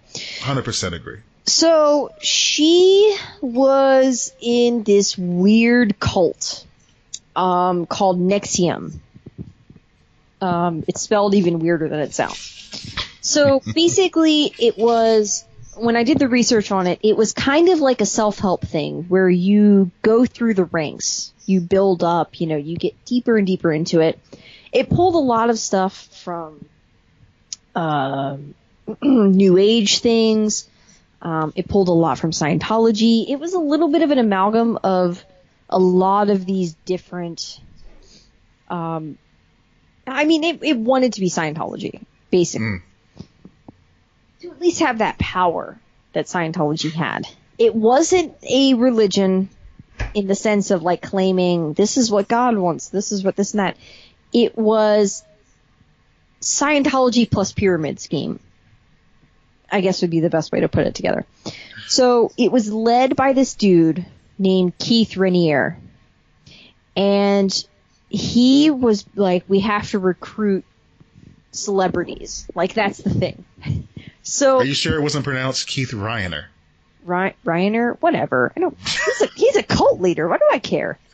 This dude was like one step away from being the next Manson. I don't give a shit. Whatever. It's Raniere. Are you happy? Sure. Yeah. So, he was like, okay, you know what we need? We need a Tom Cruise because that's what they need. They need their version, their Nexium, which just such a dumb name. They need their version of Tom Cruise, so they decide to get Chloe from Smallville. That's their Tom Cruise. And apparently it kind of worked because they ended up recruiting a lot of young women into this. And of course, if it's a cult, it's gonna become sexual. There's no way around it. I'm sorry. Weird sex stuff happened in the bunker. It's just how it's gonna end. Yep. So basically what happens is they are keeping people as slaves. They were keeping people as slaves. They were branding. So Allison Mack, who was Chloe from Smallville, she was the leading woman in the group.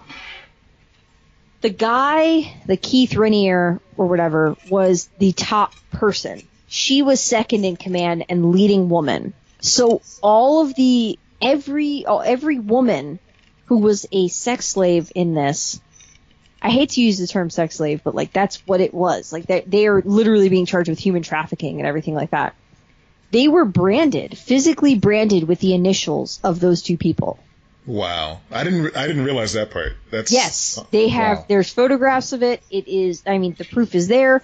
They had their names, their initials created into a logo, basically, and you were physically branded with it. Women were starved because you had to be skinny. It's really, really dark stuff. So she was so everyone in this NXIVM right now is pleading not guilty, is like, no. She was facing 15 years to life in prison. So the update on this is that, and I just want to know more about this, and I feel like as it goes on, especially when they go to trial for these other people in the group, particularly the guy, we're going to learn so much more. Like, I'm not I feel really bad for all the women who have to testify, but I'm kind of excited for it because I'm like, what is this weird cult shit? Cults amaze me. So now, basically what happens is Mac is the only one that's kind of broken away. She pled guilty ahead of the trial. So she'd previously been not guilty. It's not guilty of charges of sex trafficking, conspiracy, racketeering conspiracy, forced labor, and wire fraud. Yeah. Wow. Yeah. So this is heavy shit that she was facing. So she was initially saying, I'm not guilty, and not this, not that. Now she's looking down the barrel of a gun. She's going, this said in court, she says, this past year has been one of introspection and self-examination. It has been a year of looking at what I've done the past 4 years. The past 4 years is really not accurate. She was in this thing for at least 10 years. Oh, yeah. From what I was reading. She was on it in Smallville. She also was recruiting Lana from Smallville. She was trying to, right? Like, Lana didn't actually go along with it. Okay. Kristen Carrick. So this is the curious thing. Okay. They definitely pulled the Scientology and gathering dirt on people that were in there. Oh, yeah. So, when this first happened and people were saying the two actresses from Smallville, Kristen Carrick, who was Lana from Smallville, she kind of came out and said, hey, I was briefly in this, but I'm not really associated with it. But she hasn't really denounced it. She just kind of said, I feel for these women, this and that. And she's been kind of quiet about it. And there's a little bit of speculation of what do they have on her. I wouldn't be surprised if it's something sexual in that nature, maybe a sex tape or something like that. I don't know. Or they could have nothing, and she could have gotten out of it. This is all, just... But I do find it interesting. But at the same time, like Michael Rosenbaum, who was just a co-star who had zero association with it, he was saying on his podcast, Inside of You, that she had talked about it to him, kind of doing the cell a little bit. Allison Mack had done the cell with him. And he was like, no, I'm good. Like, he's not... He's like, he was like, no, it doesn't sound like it's for me. I'm okay. Thanks, though. And he was like, oh, no, I'm cool. And, like, just completely, like, just walked right past it kind of thing. So, the question of whether how involved she was, the girl who played Lana, is a little bit up in the air. She hasn't been charged with anything. I'm assuming it seems like she is out of it, and she has been out of it for a while, but it also seems like she was more involved with it than she's playing up, and she was in it for a couple years. So, but at the same time, just like a lot of these cults, they escalate. It doesn't mean that they were into branding and, serving, like, all of this intense things that was going on in Nexium, it doesn't mean that it was that from the start, It's that, unfortunately, it just keeps getting bigger and bigger and worse, and things just go downhill. That's not an excuse, but, when she was in it, it could have just been a, like, go team, I also don't know what levels they were at. But, so Mac said, she sobbed before the judge and apologized to her family. She says, I must take full responsibility for my conduct, and that's why I'm pleading guilty today. I am and will be a better person as a result of this. She's facing 40 years in prison, 20 years on each count. She will be sentenced on September 11th. She is 36 years old. So she was looking at probably her life before. Now she's like, okay, I'm facing up to 40 years, 20 for each count. I mean, she's accused of being a slave master, basically. And then the guy who was leading this cult, of course he had like child pornography and stuff like that. Because you always find these guys are even bigger monsters than maybe even she realized. I don't know. But either way, it's looking, I mean, she's going to serve jail time. There's no way around it. My guess is she's probably going to get sentenced to like 20, and she'll probably serve like 5 to 10. It could be a case of she gets 10, she serves 3 to 5. Okay. Because she's pleading guilty. I mean, that's what you do. You plead so that you don't get the full. I don't think she's going to get the full 40, but at the same time, the things that she's been accused of are so heinous that I could see her getting almost 40, or 40 itself. And then she actually serves, 15 or something like that. And then gets out for good behavior, whatever. I don't know. I'm curious to see what's going to happen with the sentencing. But this is batshit crazy. It really is. The more I read into it, the more I was like, oh, wait, what? Like, huh? Yeah, I'm just briefly looking over the notes that I took originally. The women were starved 900 calories a day. That's all they could consume, so starving them. Their success program was based off of Scientology, like I said. He is known for, in the past and present, and he's been accused of this now, having sex with girls as young as 12. Possession of child pornography. I was about to say. It seems as though there's molestation of the children. I was about to say this sounds a lot like the whole R. Kelly thing with the caloric limitations and everything like that. God, this is awful, man.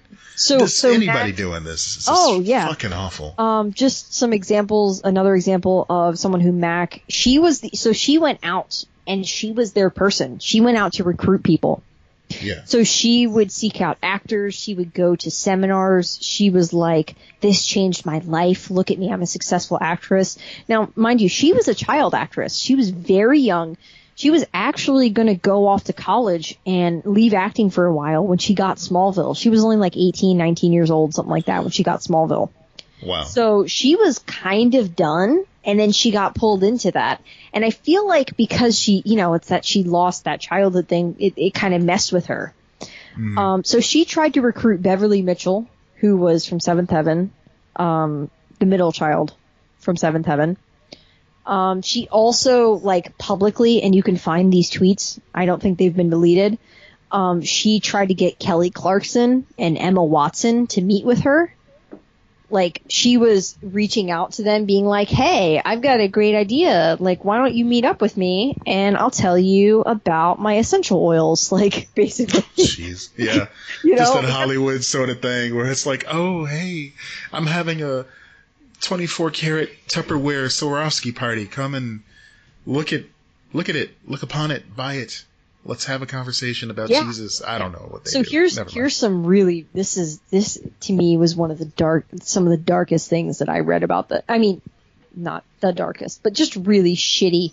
In 2007, Allison Mack had her fans donate more than $4,000 as a 25th birthday gift to a benefit of her choosing.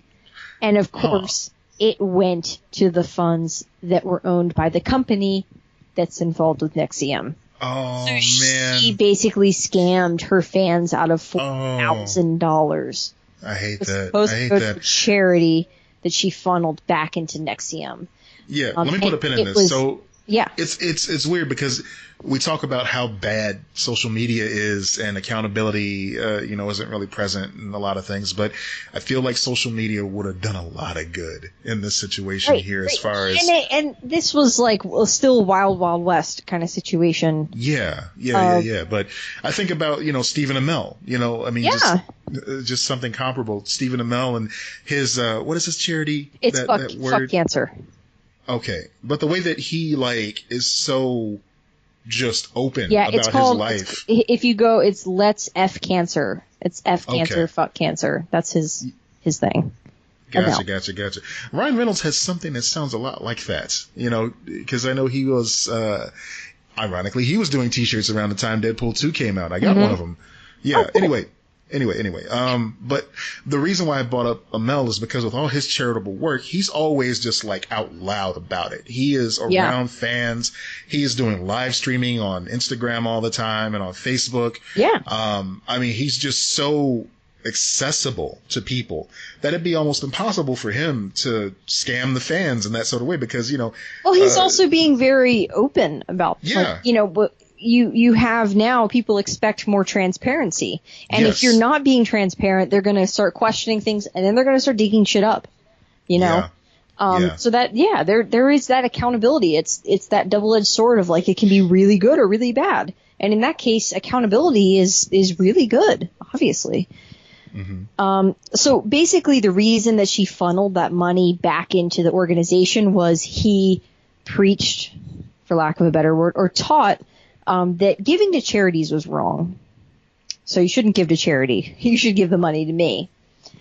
So she funneled all of that money back into the organization.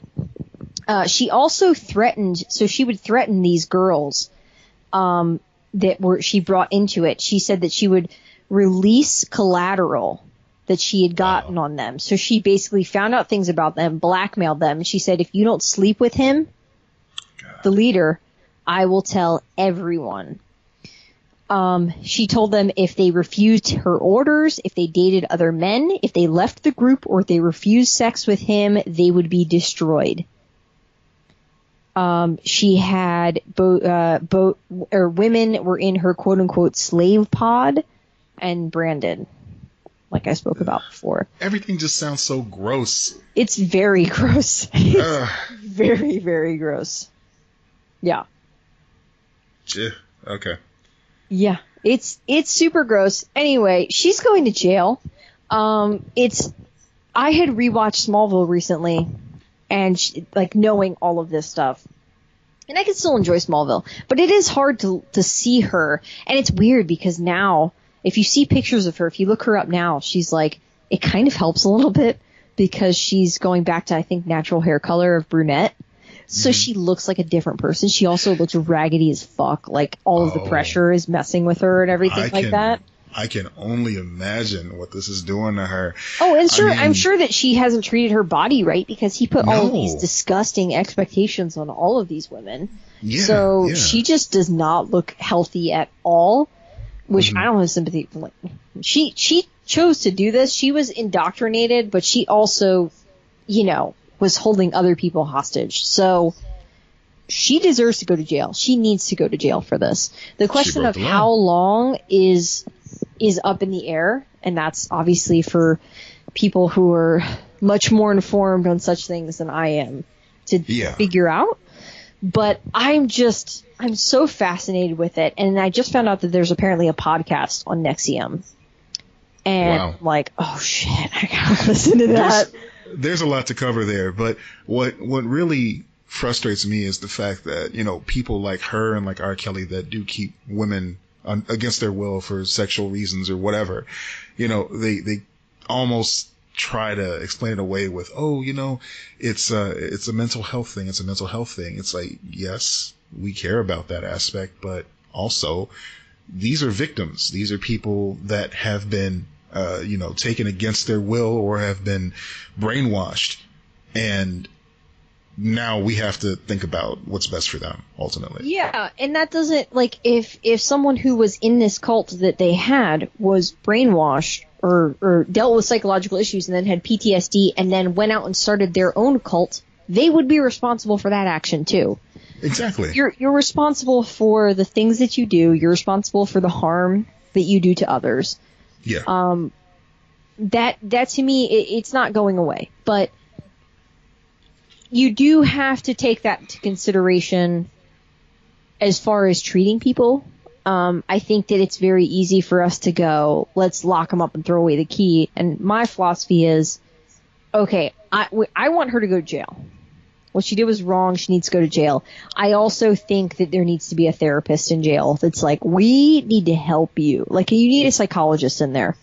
Right. Because that person is really messed up and they're not going to be able to get out. So in her case, she will more than likely get out. Like, even if she's old, she will get out. Let's say she faces 40 years. I mean, she's 36, so 76 years old. Mm-hmm. The maximum sentence. She will still be able to get out, and as long as she's healthy, she could live several more years. And something tells me she's not going to, like, the worst prison in the world. It's no. But, like, the whole thing is, like, whenever she gets out, we want her to be able to function and contribute to our society. Right. Ideally, I realize the prison system is very complicated, very messed up. Ideally, you go to prison for crimes like these types of severe crimes. I realize there's a lot of things people go to prison for they shouldn't go to prison for. And it's meant to deter others, but it should also be rehabilitation. It should also be trying to fix or help or do something about people that are doing really destructive things, whether it be to themselves or to others. Particularly to others, but like then to themselves. It's like that. It's kind of like put the mask on before, like we have to make sure that others are safe and then, make sure they are safe themselves. So to me, I'm like, man, you're going to go to jail. I hope you get help. Like, but this story is nuts. Like, I haven't been able to not think about it and to not like look it up every once in a while. I've been doing that for like, I don't set up Google alerts because I feel like it'll just drive me crazy.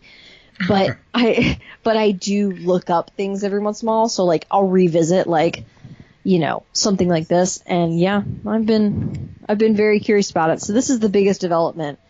September, she's going to get sentenced. And wow, all the way till September, huh? Yeah, I don't know why that is. I don't know if that's the system being bogged down. I don't know if that's waiting on the trial of the other people, too. Oh, yeah. That maybe. Could be the case. I don't know. And maybe her lawyers will negotiate to get that, pushed up or whatever. But yeah, she's going to be in jail. Amazing. Wonder if she's going to make a wall of weird in there. There's going to, oh my God. There's going to be a movie about this. There's got to be some type of like. It's going to be on Lifetime film. Yeah. And I will be in it. I offer to do that. I'm not saying I will be her. I'm not saying I'll be her. I don't want any part of her shit. No. I'll be like a sideline. I just want to be a part of the production. You could even have me as an extra. That's cool. Like, you can be the childhood friend. You can be the childhood friend that just goes, yeah, I always knew there was something wrong with her, and then they just move on. Exactly. Yeah. Yeah. Mm-hmm. Do you wanna be friends? No. Do you want to be in a sex cult? No. Pass. Hard pass. Yeah. End of story. Mm-hmm. All right. So that was the craziness. Yeah, that was mighty crazy. I was like, I have to talk about this. And I'm glad. I have to force everyone to listen to this stuff. We've had that note in our keep list for, I think, since the beginning. And it's just like every time I open up the keep page, it's like sex cult and just her face. I can't wait to take that picture and use it for our post. I'm so excited. I know, because it's just, so excited. She's so like, gee golly, sex cult, y'all, Yeah.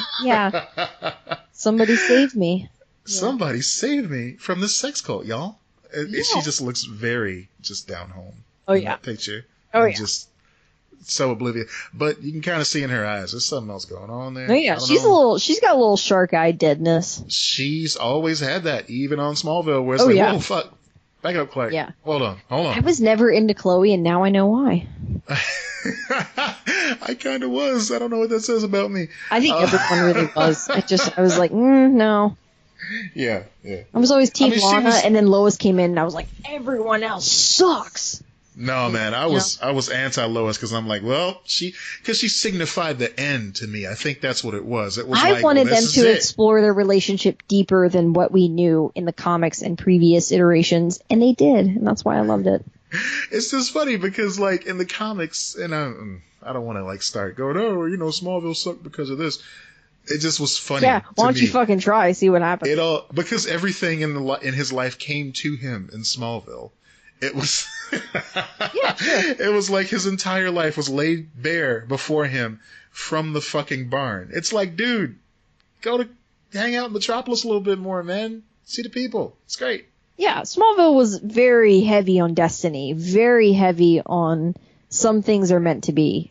And that was a big part of the show. You were either into it or you won't. It's kind of like Lost, where you're like, yeah, you're either buying into this or you're not. Yeah. Like I said, I like Smallville. And, it was feast or famine back in those days. We didn't have this deluge of superhero and comic book material. It holds up. And guess what? It's on Hulu. It's on Hulu.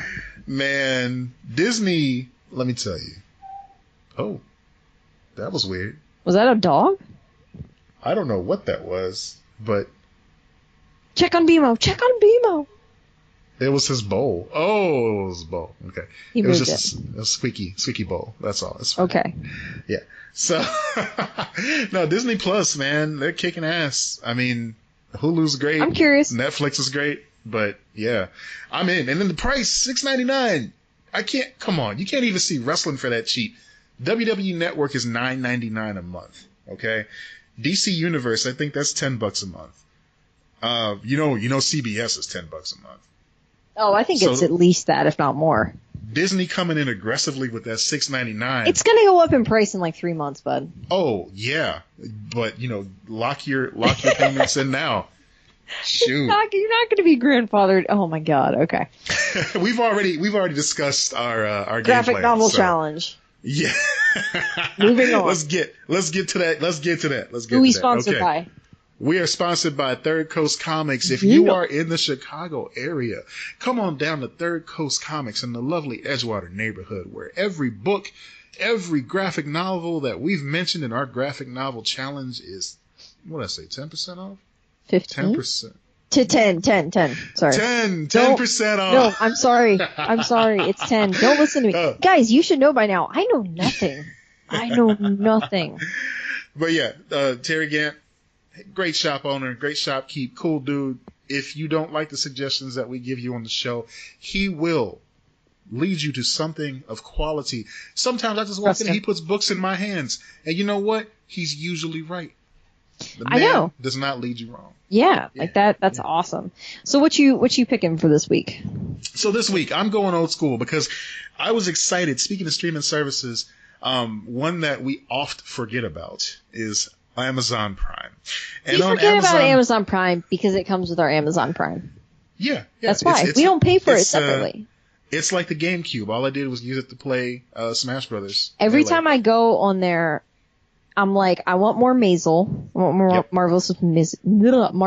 Maisel. We're getting some Sterling Brown next season. Yeah. Yes. And I'm like, shit, I need to go back and finish The Americans. It's one of those weird shows. It's so heavy and dark that I don't pick it up easily. Anyway. So Amazon Prime is doing Tick. Amazon Prime, we got Tick. So the Tick is back for season 2, and it is better than ever. Let me tell you, Ben Englund is a great creator. I have been a fan of the Tick since the cartoon. I saw the cartoon originally, had to go back, start reading the books. The books were beautiful. I remember back then his artwork is fantastic. So I want to go back and I want to read those first 13 Tick comics. And this is where I learned this word too, because when did that come out? Oh man, this is a while back. Is it like the 50s or was it like? No, not quite that long ago. Okay. It was like late 90s or something like that. But, oh shit! Okay, yeah. I thought it was much older than that. Oh no. But Ben England is great. He was involved in, or is involved in, the Venture Brothers cartoon as well. That's why it's got a similar vibe. But what's great about the is it live action? The what? The Tick, is the Tick live action? Oh, this one is, yes. Okay. I was actually getting there. So I'm sorry. Every iteration of the Tick, he is so heavily involved in. It's still his vision. So the comic, the original animated series on Fox, yes. The live action series on Fox that lasted a few episodes with Patrick Warburton, and now this new version that's on Amazon Prime, which in my opinion is the best version of the Tick that we've gotten yet. He's been involved from top to bottom. So I'm excited to go back and revisit this book, and I'm sure you guys will be pleasantly surprised. Spoon. So I knew that there was a live action and I knew that there was animated, but I couldn't remember what the current one was. I knew that in the past those were like it had different iterations, but I didn't know that that was the case there. I haven't played that trash video game on Super Nintendo. No one asks you to, Matt. No, it was bad. So what do you got? So years ago I read Chew. Which is that Image? Dark Horse. I believe it's Image. I think it's Image. Okay. So I read Chew. I didn't read it all the way like to the end though. I remember it was still coming out. So I'm pretty sure it's completely done now. And I saw they're all available. So I'm going into volume 1. I'm starting back from the beginning because I don't really remember it. Cool. And I just want to read this series again because I remember really enjoying it, loving the artwork, loving the color work, being into the story, even though it was kind of gross. Like, it's got that gross out factor. I'm not a fan of that stuff usually, but I was cool with it. So, I'm getting back into Chew. So Chew Volume 1. Very cool. For those that are on, what's the word here, Comixology Unlimited, the first 2 volumes of Chew are available there for download, so you can check them out. Yep. I'm using my library. No, you know what? It's pretty cool to, like, you know, realize all the different ways that we can absorb these comics. So, that's why I kind of like to give it a shout out. Yeah, no, it was funny. I went to my iPad and I was like, download volume 1 of Chew, and then I realized I have like the first 3 hardcovers. Nice. And like I still have them, and because I've sold a lot of my stuff, but I managed to keep those because I just really like the format and I like them. So now I'm like, oh, do I read it digitally? Do I go to those hardcovers? I might do back and forth. I'm on the go, grab the iPad, you know. Yeah.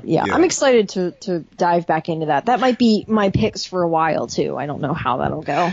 Yeah, I was going to say, we both went back to something that we know that we enjoyed from back in the day. Just to, again, the whole purpose of this experiment is to remind ourselves why we enjoy comics in the first place. So it's appropriate to go back and read comics that we know we enjoy. Yeah. Yep. So, good choices. I actually do want to go back and read Chew eventually. I got through the first 2 soft covers, I think, and I never went back after that. It's a really fun, interesting book. I've gotten further than that. Like the first 3 hardcovers or whatever, I think is what I've read. Maybe the first 2. And I loved everything I read, but I don't really remember much. I remember certain big moments type of thing, kind of like Saga, how you remember big things, but you forget the overall story. So I'm excited to get, and then like to know, okay, there's an ending, you know, I can have the full story. So it's exciting. Cool. All right. So do we want to? We left a lot on the table this episode. We did, but we're going to leave those on the table. We're going to leave those on the table because this is an action-packed episode already. So our social medias, Twitter, Facebook, Insta, at Lex and Matt. Sorry, I was like thinking of our personal ones at first. Sorry, guys. This is a long episode, guys. At Lex and Matt across the board. You can get links to the show, the live show, on our link tree, which is in our description on Insta and Twitter, and it's on our Facebook too. Oh yeah, we got a new avenue now. We have lexandmattpod.com. You can visit and get all those links too. That's guys, right. we have a website. We're official. Did you know that .coms, they're going to be a thing? Yeah, we're bona fide. Yeah. That bubble's never going to burst. He's a It's always going to be good. No. Yes. Bonus points to whoever got the reference I just did there. I am going to throw this out there too, since so many people contributed to our television discussion. I want a name for our listeners. Yes. And you, what did you call? You said something the other day. I called them the Excelsiors, but it was like a really jacked up spelling, and it just hurt my brain. Yeah, you were the Excelsiors in some capacity. Weird ass spelling aside. we need a name for you guys. What are we going to call you? My Favorite Murder has Murderinos. Armchair Expert is the Armcherries. What do you guys want us to call you? Murderinos just sounds like a dangerous Italian sausage. Well, that's exactly what it is. Ooh, sexy. All right. So, yeah, I mean, if you guys have any ideas of what you'd like to be called as our wonderful listeners, our friends and lovers and family, why, write us and let us know what you'd like to be called, and we will gladly appease. Tweet us, write on our post, on Insta or Facebook, whatever you want to do. That's right. Okay, Matt, I have a question for you. Yes. Do you want me to end this episode asking if Sean Bean is Scottish in a Scottish accent? I mean, yeah, now I kind of have to. Now you kind of have to. All right. I kind of got to hear it, yeah. So the trick, I'm gonna teach you guys this real quick, because once I learned this, I unlocked both Scottish and Irish accents. Okay. And I did this with my nieces and nephews, and they were laughing so hard because they're like, "You're so dumb." Like I was like, "Yeah, I am." It's All true. Right. The trick with Irish is the front of your tongue. You have to use the front of your tongue for Irish. Oh. And Scottish is the back. You have to use the back of your tongue. So is Sean Bean Scottish? Sean Bean is not Scottish. He's not Irish either. He's not Irish. He's Sean Bean Sean Bean is English. God, I hate myself. Quality stuff there, Lutz. I know. It's the worst. It's terrible. But yeah, if you guys ever want to mess with people, do that. Yes. Sean Bean. Is Sean Bean's God damn, that's still so funny to me. All right. I feel like it's not going to be half as funny to everyone else, but I don't give a shit. Get drunk and then listen to this episode again, folks. Give it a double Guess tap. what? I got drunk and recorded this episode, so that's Get drunk and give us 5 stars on iTunes. Oh, yes. Please rate, review, subscribe. That helps us so much. I have noticed you guys have been doing that. That's right. And that makes a difference, but keep doing it. And then recommend us to your friends. And then be like, why haven't you rate, reviewed, subscribed? Because weird conversations and you're like that oh my happen god, in real and your life. friend's like, oh my god, get out of my face, that's really too much, you are invading my personal space. And you're like, listen, you have to do it. If you don't do it, Lex and Matt's children are going to starve. They don't have kids, don't worry about it, but no seriously, rate, review, subscribe. BMO need to eat. I am out of control in this episode, Matt. Reel it in. We're going to end this right here, folks. Thank you for listening. Thank you for tuning in. I'm Matt Peters, a.k.a. Birch. She's Lex Lutz, a.k.a. Ernie. And we've Love you been your guys. hosts. Be excellent to each other. Bye. Bye. That was my exercise ball, not my butt. So. The quote out of context is amazing. Oh my god.